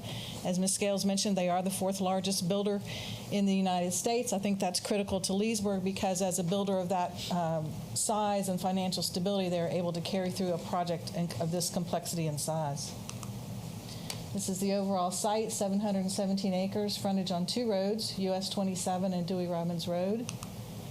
Just real quickly, we do have wetlands on the site that you see in blue. We have several lakes on the site as well. We are not proposing wetland impacts except we think we are going to have a small wetland impact at the entrance road, which I'll show you in just a minute. But the only impacts we are proposing are those that would be necessary to build a road to enter the project. Voluntary annexation is our first request. Our second request is the plan amendment. The plan category allows up to 4 units an acre. As Mr. Miller stated, we're at under 2.5. We're at about 2.4 units per acre on the overall project. Obviously, the estate residential plan category is appropriate. You have that plan category to the northwest and actually to the east of us with the new Anthony project that you talked about tonight, if that gets approved. Some of the plan categories that we're consistent with. And this is what Mr. Miller is referring to. This project is designed in villages, and the different colors represent the different villages of the project. So the entrance road, just to orient you, I'm not sure where the pointer is. Entrance road on 27, and then once you pass the commercial site, which I'll show you in just a minute, it's organized in villages which all are accessed via the loop road. And on that loop road is this multi-use path that is separate from, it is not on the road, it is separated from the road. It'll be available for recreational functions as well as for a golf cart path. We will be building it in 3 phases. The western section first, the section that's highlighted here, that will include the main entrance road from 27. It will also include the amenity center for the project. The 5-acre amenity center would have a clubhouse and pool and other activities that would be right on Mulehead Lake. That's the pink color that you see on this slide. Second phase would be the northern section. Third phase would be the eastern and southern section. It's important to note that, as you can see by the colors, every single phase has some of each type of unit. So we're not preloading it with all of one type of unit. Every single phase has all of the different possibilities and different homes available for residents. Also, Mr. Miller alluded to this. He asked us to try and find a way to have more parking in the smaller lot areas. And so our architect was very creative, and I think it's a really good solution. At the end of each block, we'll have parallel parking. We can accommodate, we believe, 14 spaces at each block. So this is in addition to the 2-car garage and the 2 cars in your driveway. But if you have guests or you have visitors that come, you will have on-street parking available in close proximity to where the houses are, where you might be visiting. This is just showing you the entrance road at US 27. We do propose to align with Bridges Road. We've got a verbal agreement with our partners and neighbors, the Leiden-Nicholson property, to align that road with them. As you know, their project's on the west side of 27, and they also have the piece immediately north of us. It would be a boulevard-style entrance. The green triangle you see there would be a major project entrance feature with landscaping and signage. The commercial site is something that I think the Planning Commission was very excited about, to bring commercial activities and uses there, neighborhood shopping for the residents. It's a maximum of 140,000 square feet. It is large enough to accommodate a grocery-anchored shopping center. It would have out parcels for banks, other types of uses, restaurants. And it may have other access on 27, provided that can be approved by DOT. And we certainly understand that DOT is going to have to approve all of these access points on US 27. The other really neat feature that we added to this site is a 20-acre school site. It could also have other institutional uses, such as churches, synagogues. It could also be used for open space or retention areas or mitigation. But the main thing we wanted to bring in this project was a school site to this area.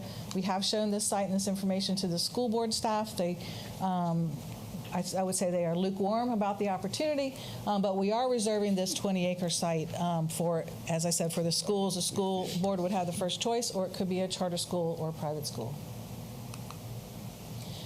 Just want to highlight here, this is in red. This is the loop road that we've been talking about. So it connects the entire project. Every single village is accessed through that.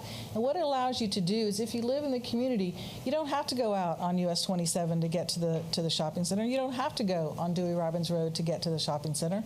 You can use this loop road and either drive it, bike it, walk it, golf carts, any whatever other modes of travel that you would like to travel within the community. Just a quick slide. We do have more than 100 units. We're therefore required to have 2 access points for the project. The only other road that we front on is Dewey Robbins. This access would also be a boulevard entrance with a median, landscaping, and an entrance feature. Just a quick slide. This is the Community Activity Center right on Mulehead Lake, again to be built with Phase 1 right at the beginning of the project. And the other wonderful recreation feature that we're adding is pocket parks. Each of those green stars that you see is a pocket park within each village that residents can easily walk to with their children and have an outdoor recreational activity. This is the part I think many of you are interested in. We have presented as part of our package 11 different elevations for the 4 different products that we have. And I think you'll be pleasantly surprised by the quality of the home, the architectural diversity of the home, and the fact that there are both 1- and 2-story homes in every single lot size. So this is the 45-foot elevations. These are just 3 of the elevations that are possible. The 50-foot single-family home lot, again, 2-story homes, architectural diversity, garages on all of them. And the top left is a paired villa, so that would be 2 units, 2 homes in 1 building. On the bottom right are the townhome products. There will be a maximum of 6 units in each building in the townhomes. So I hope I hit the highlights, but I'm going to stop now, and I certainly have questions for us, and our team is here to answer any of your questions. And we thank you very much for your time tonight. Any comments? I just have one question. Yes, sir. You took the second road out on Dewey Robbins. Is there any way you could create 2 entrances on 27? You're going to get, the Dewey Robbins crowd will be here in force next reading, so. Yeah, let me just go back to the concept plan. I was just looking at the site plan. I was just throwing it out for an idea. We hope to have another driveway on US 27 to serve the commercial, but that would be probably right in, right out. Probably will not be full service. And the Bridges Road, we are hopeful, would be a full access, all 4 directions, in cooperation with our neighbor. So there could be 2, if that would meet the city's requirement, we could consider that. We really think, though, that Dewey Robbins would allow the folks that live on the north end to be able to, quickly get over to US 27 and then, go on out. Or, frankly, if they're coming home, I suspect a lot of them will do like most of us do. You stop at Publix on the way home, you pick up some things for dinner, so you pull into the commercial center and then go on into your home. Okay, thank you. Yes, sir. Thank you. Any other comments? Okay. Any public comments?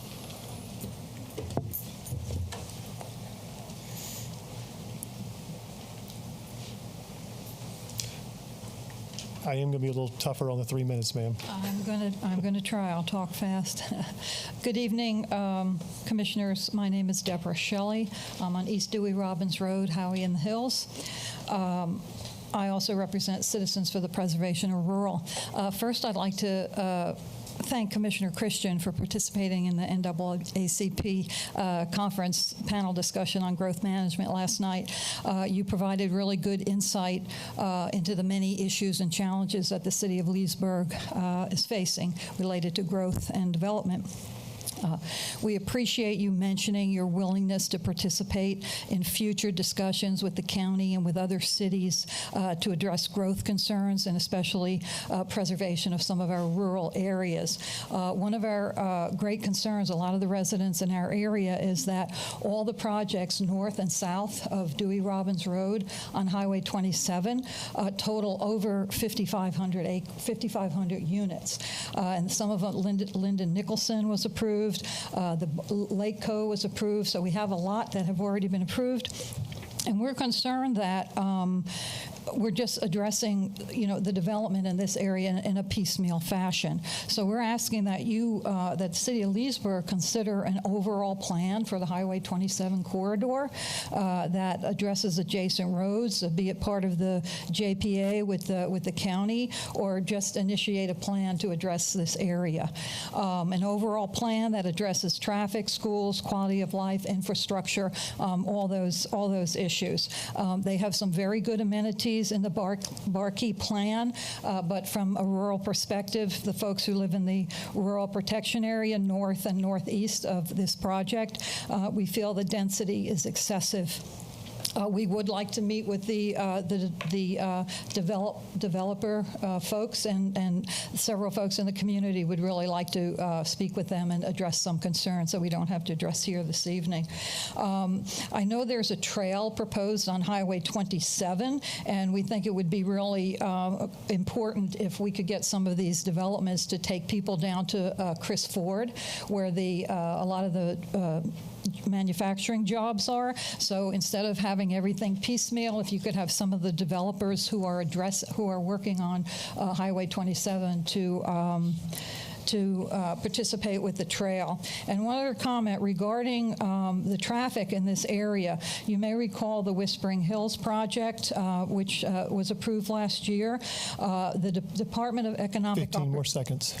Okay, Department of Economic Opportunity cited a 2021 study which stated that there were over 2,000 units would increase the trip generation to over 31,000 trips on that street. So now we have a combination of all the 5,500 homes, units proposed doing the exact same thing. Okay. So, sorry, ma'am, time's up. So please consider the traffic in this area. No, thank you for your comments. Thank you. Any other public comments?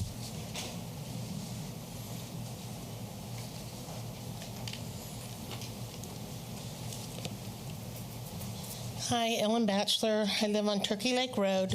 I have a big concern with Dewey Robbins. This is a huge development. Anything that's going to enter and exit off of Dewey Robbins Road is going to cause a lot of congestion. The road is not big enough. There'll be a lot more traffic that's heading down. You've already got Hodges coming in across the street, and both of their entrances are on Dewey Robbins Road. When Whispering Hills was coming in, they made arrangements to make sure that the two entrances that were going into that development were on Highway 27. So anything that they can do to detour that traffic away from Dewey Robbins, it's a small road. It's not going to hold all the traffic that's going to be generated from these developments. So you've got this one and another new big one that's coming in. I guess you had it before we got here. It was the Anthony project. But we didn't approve it. It was just the first reading. Okay, but again, traffic. Well, I would encourage you to meet with the developer, talk to them. Yeah, if they're open to meeting with us, that would be Highway great. 27. So I mean, I don't know. I can't guarantee they'll do it, but I would encourage you to speak with the developer. Okay, thank you. No, thank you. Yeah, come forward.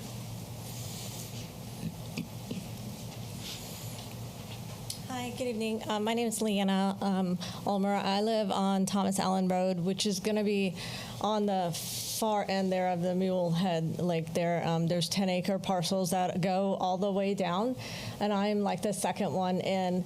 I have concerns about, well, first of all, just the density of the project itself. Is concerning, for that area. I really would love to reserve the rural area that we have. I thought that, we're kind of like in a transition area there. And I know I only have 3 minutes, so I'm going to talk fast. I am concerned about, I see they have their retention ponds right there, and I think maybe that the Mulehead Lake is going to be the overflow for that. I've personally lived in a house previously that I was on a retention pond, and when the hurricanes and all that and stormwater would come, I mean, it was disgusting, like all the trash and everything would go in there. So if all that's coming from that community is going to flow into the Mulehead Lake, that's a real concern for me because I'm just on the other side. So I would ask that you all look into that. Just having lived through that situation before is not good. I'm also a little bit concerned too about buffers. So I don't see a whole lot of buffers if you guys are like using that lake as your recreation area. I don't see, like, I was hoping that if you're going to put that in, that at least there's going to be like trees and forest and whatever, oak trees, so that, you know, I get it, you know, the community's got to be there, but I don't see any real, you know, if you're going to be using the lake for the recreation part, that's just heartbreaking and just like, I'd like to know where the buffers and stuff are going to go. I'm concerned about the density and the lack of buffers. And so anyway, I mean, that's all I have to say. Thank you for your time. Are there any more public comments? Okay, if none, we'll move on. Someone please introduce 6B12. Introduce 6B12, recommend read by title only, please. An ordinance of the City of Leesburg, Florida, changing the zoning on approximately 717 plus minus acres from Lake County A agricultural to City of Leesburg PUD planned unit development to allow commercial and residential development for property generally located east of U.S. Highway 27, south of Dewey Robbins Road, and north of Florida's Turnpike, lying in sections 5, 6, and 7, Township 21 South, Range 25 East, Lake County, Florida, and providing an effective date. Okay, so again, this item will lay over, but any comments from the commission? Comments? One of the concern about the buffers, Dan, doesn't this have like 100 foot or something? Excuse me, it's got a minimum 25 foot all the way around the project. I thought it was bigger. It definitely is. It is a 25-foot buffer on the perimeter of the site. And also, I think the last speaker was thinking that the lake that's going to be the recreational amenity is off our site on the east side. It's actually in the middle of the site. It's not the lake that's next to her property. But Right. we're more than happy to speak with all the folks here that came tonight offline and work through any of their issues and answer as many questions as we can. Thank you so much. Thank you. Any other comments? Okay, any public comments?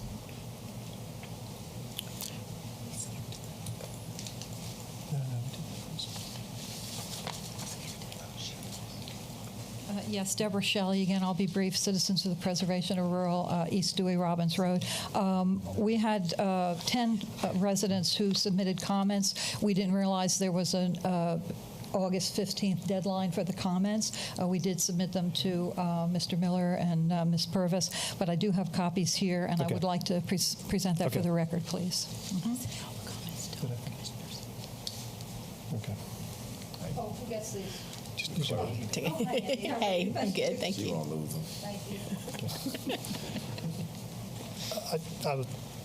I guess I skipped item 6B11.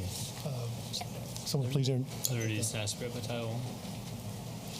An ordinance amending the future land use map of the comprehensive plan of the City of Leesburg, changing the future land use map designation of certain property containing 717 plus minus acres from Lake County Rural Transition, Lake County Rural, and Lake County Regional Office to City of Leesburg Estate Residential for property generally located east of U.S. Highway 27, south of Dewey Robbins Road, and north of Florida's Turnpike, lying in sections 5, 6, and 7, Township 21 South, Range 25 East, Lake County, Florida, and providing an effective date.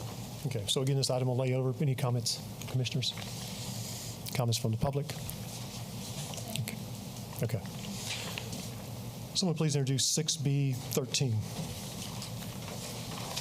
I'll introduce and ask to be read by title only, please.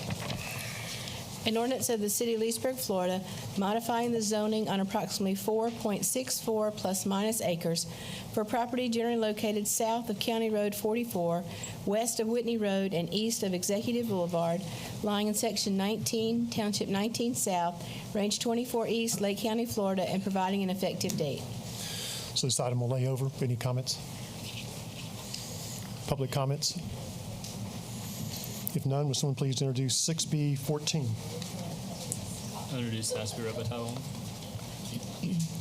An ordinance of the City of Leesburg, Florida, annexing certain real property consisting of approximately 3.42 plus minus acres, being generally located south of West Main Street and east of Progress Road, lying in Section 29, Township 19 South, Range 24 East, Lake County, Florida, provided that said property so annexed shall be liable for its proportionate share of the existing and future indebtedness of said city, providing that such annexed property shall be subject to all laws and ordinances of said city, as if all such territory had been a part of the city of Leesburg at the time of passage and approval of said laws and ordinances, providing that such annexed territory shall be placed in City Commission District 3, and providing an effective date. So this item will lay over. Any comments?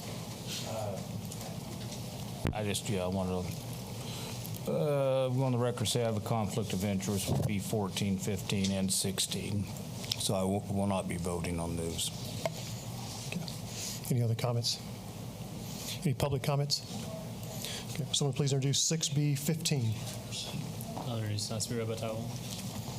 An ordinance amending the future land use map of the comprehensive plan of the city of Leesburg, changing the future land use map designation of certain property containing 3.42 plus minus acres from Lake County Industrial to City of Leesburg Industrial for property generally located south of West Main Street and east of Progress Road, lying in Section 29, Township 19 South, Range 24 East, Lake County, Florida, and providing an effective date. So this item will lay over. Any comments? Public comments? Okay. Someone please introduce 6B16. Introduce and ask to be read by title only. An ordinance of the City of Leesburg, Florida, changing the zoning on approximately 3.42 plus minus acres from Lake County HM Heavy Industrial to City of Leesburg M1 Industrial to allow a warehouse for property generally located south of West Main Street and east of Progress Road, lying in Section 29, Township 19 South, Range 24 East, Lake County, Florida, and providing an effective date. Okay, this item will lay over again. Any comments? Public comments? Okay, thank you. Moving on, non-routine items, we have none. Informational reports, we have none. City attorney items. Yes, sir. Good evening, commissioners. My report tonight just relates to the pending Lake County Circuit case number 2022-CA-755, which was filed by Sunnyside Lake Land Holdings, LLC, and Cenizo Ventures, LLC against the city. As the commission, I think, was aware, mediation was held in that case last week. I understand that the case, unfortunately, did not settle at mediation, so that is still moving forward. The case now will move into the hearing phase before the special magistrate and sort of out of the mediation phase. However, mediation was conducted, although it didn't settle. There were still settlement negotiations that did occur there. The attorneys for Briones plus Briones, who are representing the city in connection with this action, have requested another closed attorney-client session so that they can discuss more about settlement negotiations and litigation strategy as it relates to expenditures of legal expenses. And so the purpose of my report is to request, again, a meeting, a closed session attorney-client meeting, so that the attorneys from Briones plus Briones are able to meet with the commission and the city manager September 12th, I believe. At the conclusion of the normal agenda items would be the preferred time period. So if that pleases the commission, then we can go ahead and set it up for that. You know, as a reminder, I'm conflicted out of that one. We would need to have a court reporter present again for that, and we will advertise the closed session as we would with the other public hearing items. The advertisement will also include the parties who are going to be attending the meeting as well, so that'll all be out in the open. I can't get into the specifics of the case. I don't really know them. But if there's any questions, I'm happy to answer any questions about that. I'm good. Yeah, and just on that note as well, I did send out an email to the commission, I think it was last week, that updated you how the mitigation meeting went. It was high level but pretty accurate. That memo is exempt from the sunshine, so I don't want to speak about the details in it now. But if you didn't get that or missed it, give me a shout and I'll make sure you get that update. Okay. September 12th is fine with me. Look at the commissioners. Everybody good? Okay. All right. Very good. Thank you, Mr. Mayor. Thank you. That's all I've got. Okay. City manager items. want to bring your attention to Lake County, some Lake County issues that are ongoing. They are going to be conducting a special meeting, not a special meeting, they're going to be conducting a workshop tomorrow at their regular meeting. Part of that workshop is consideration of impact fee increases on the county side. The impact fee is that affect the city of Leesburg is primarily the road transportation fee. Some of the other fees they're talking about with respect to the libraries, recreation, and those type of things are county services. But the increase they have talked about is pretty considerable. It's essentially, they had a tiered structure of $751 per single-family residential unit, $1,000 for units between $1,500 and $2,500, and $1,180 for units greater than $2,500.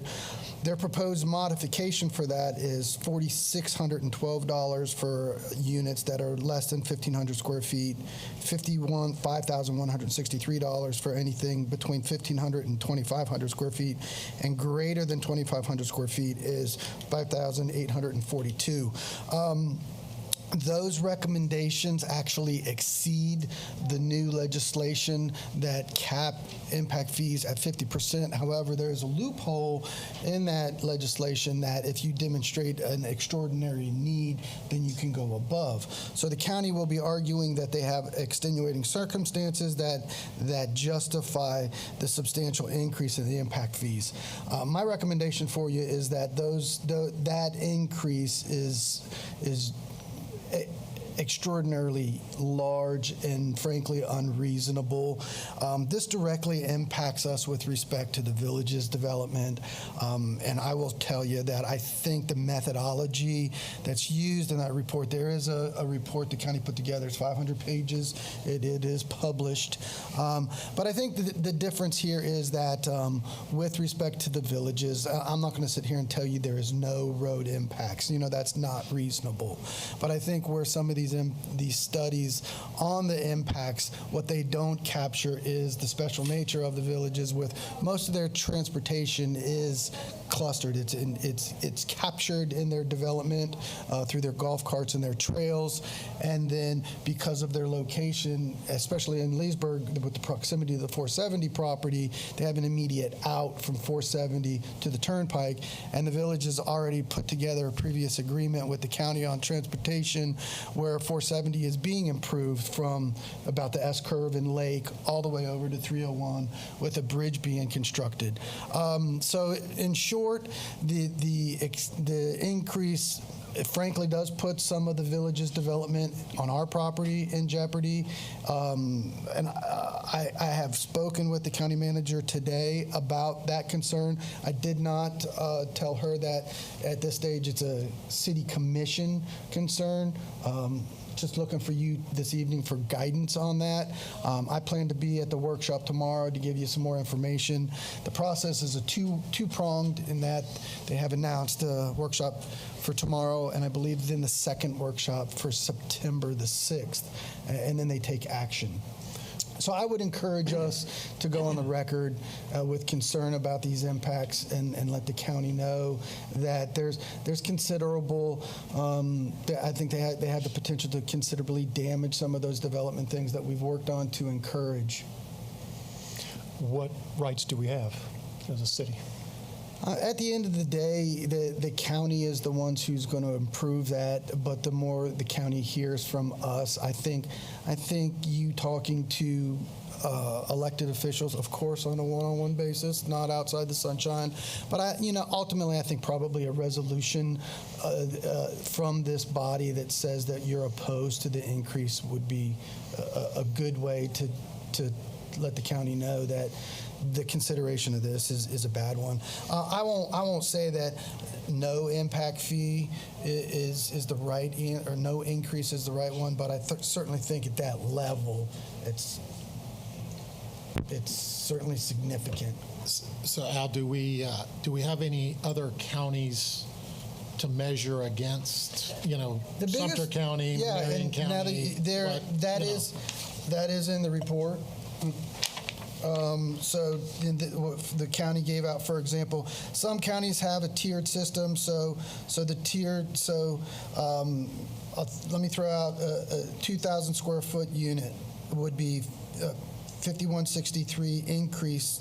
And that's the proposed increase. Right now, for our district, we're the North Central district, is $1,000. So that's almost a $4,200 increase. For the same unit in Volusia County, it's 5,432. Seminole has a split of 1811, 2714, and 7312, depending on if you're core Seminole, suburban Seminole, or rural Seminole. The $7,000 one is a rural impact. Marion County is a good one at $1,397. Oranges are considerable, and they have the same urban, suburban, rural, 8,200, 10,000, and 11,000. Osceola is an urban or rural at 10 and 15. And then probably, and especially with our consideration with the villages being next door, Sumter is 2,666. So I'm not going to represent what a good or a bad one is. I do think that 400% is extremely considerable, and really I think puts some of the village's development in jeopardy. So we have the most skin in that game. We did encourage their development with the sale. We have some other partnerships to help encourage that. And frankly, in that area, tonight's interesting because, we don't do things for tax revenue. And I would say, no, we don't. And there's also other dynamics involved in there with economy and making sure things are moving forward and that type of stuff. This is a little bit different case where we did actively sell the property. That makes a difference. So, there is about upwards of around $2 billion of potential taxable value in that corridor. That's going to happen on one side of that county line or not. And if it happens on the wrong side of our county line, you're going to see considerable increases in these type of things without our influence in development and applying our codes and regulations and receiving tax revenues and that type of thing. So I think it's something we want to look at.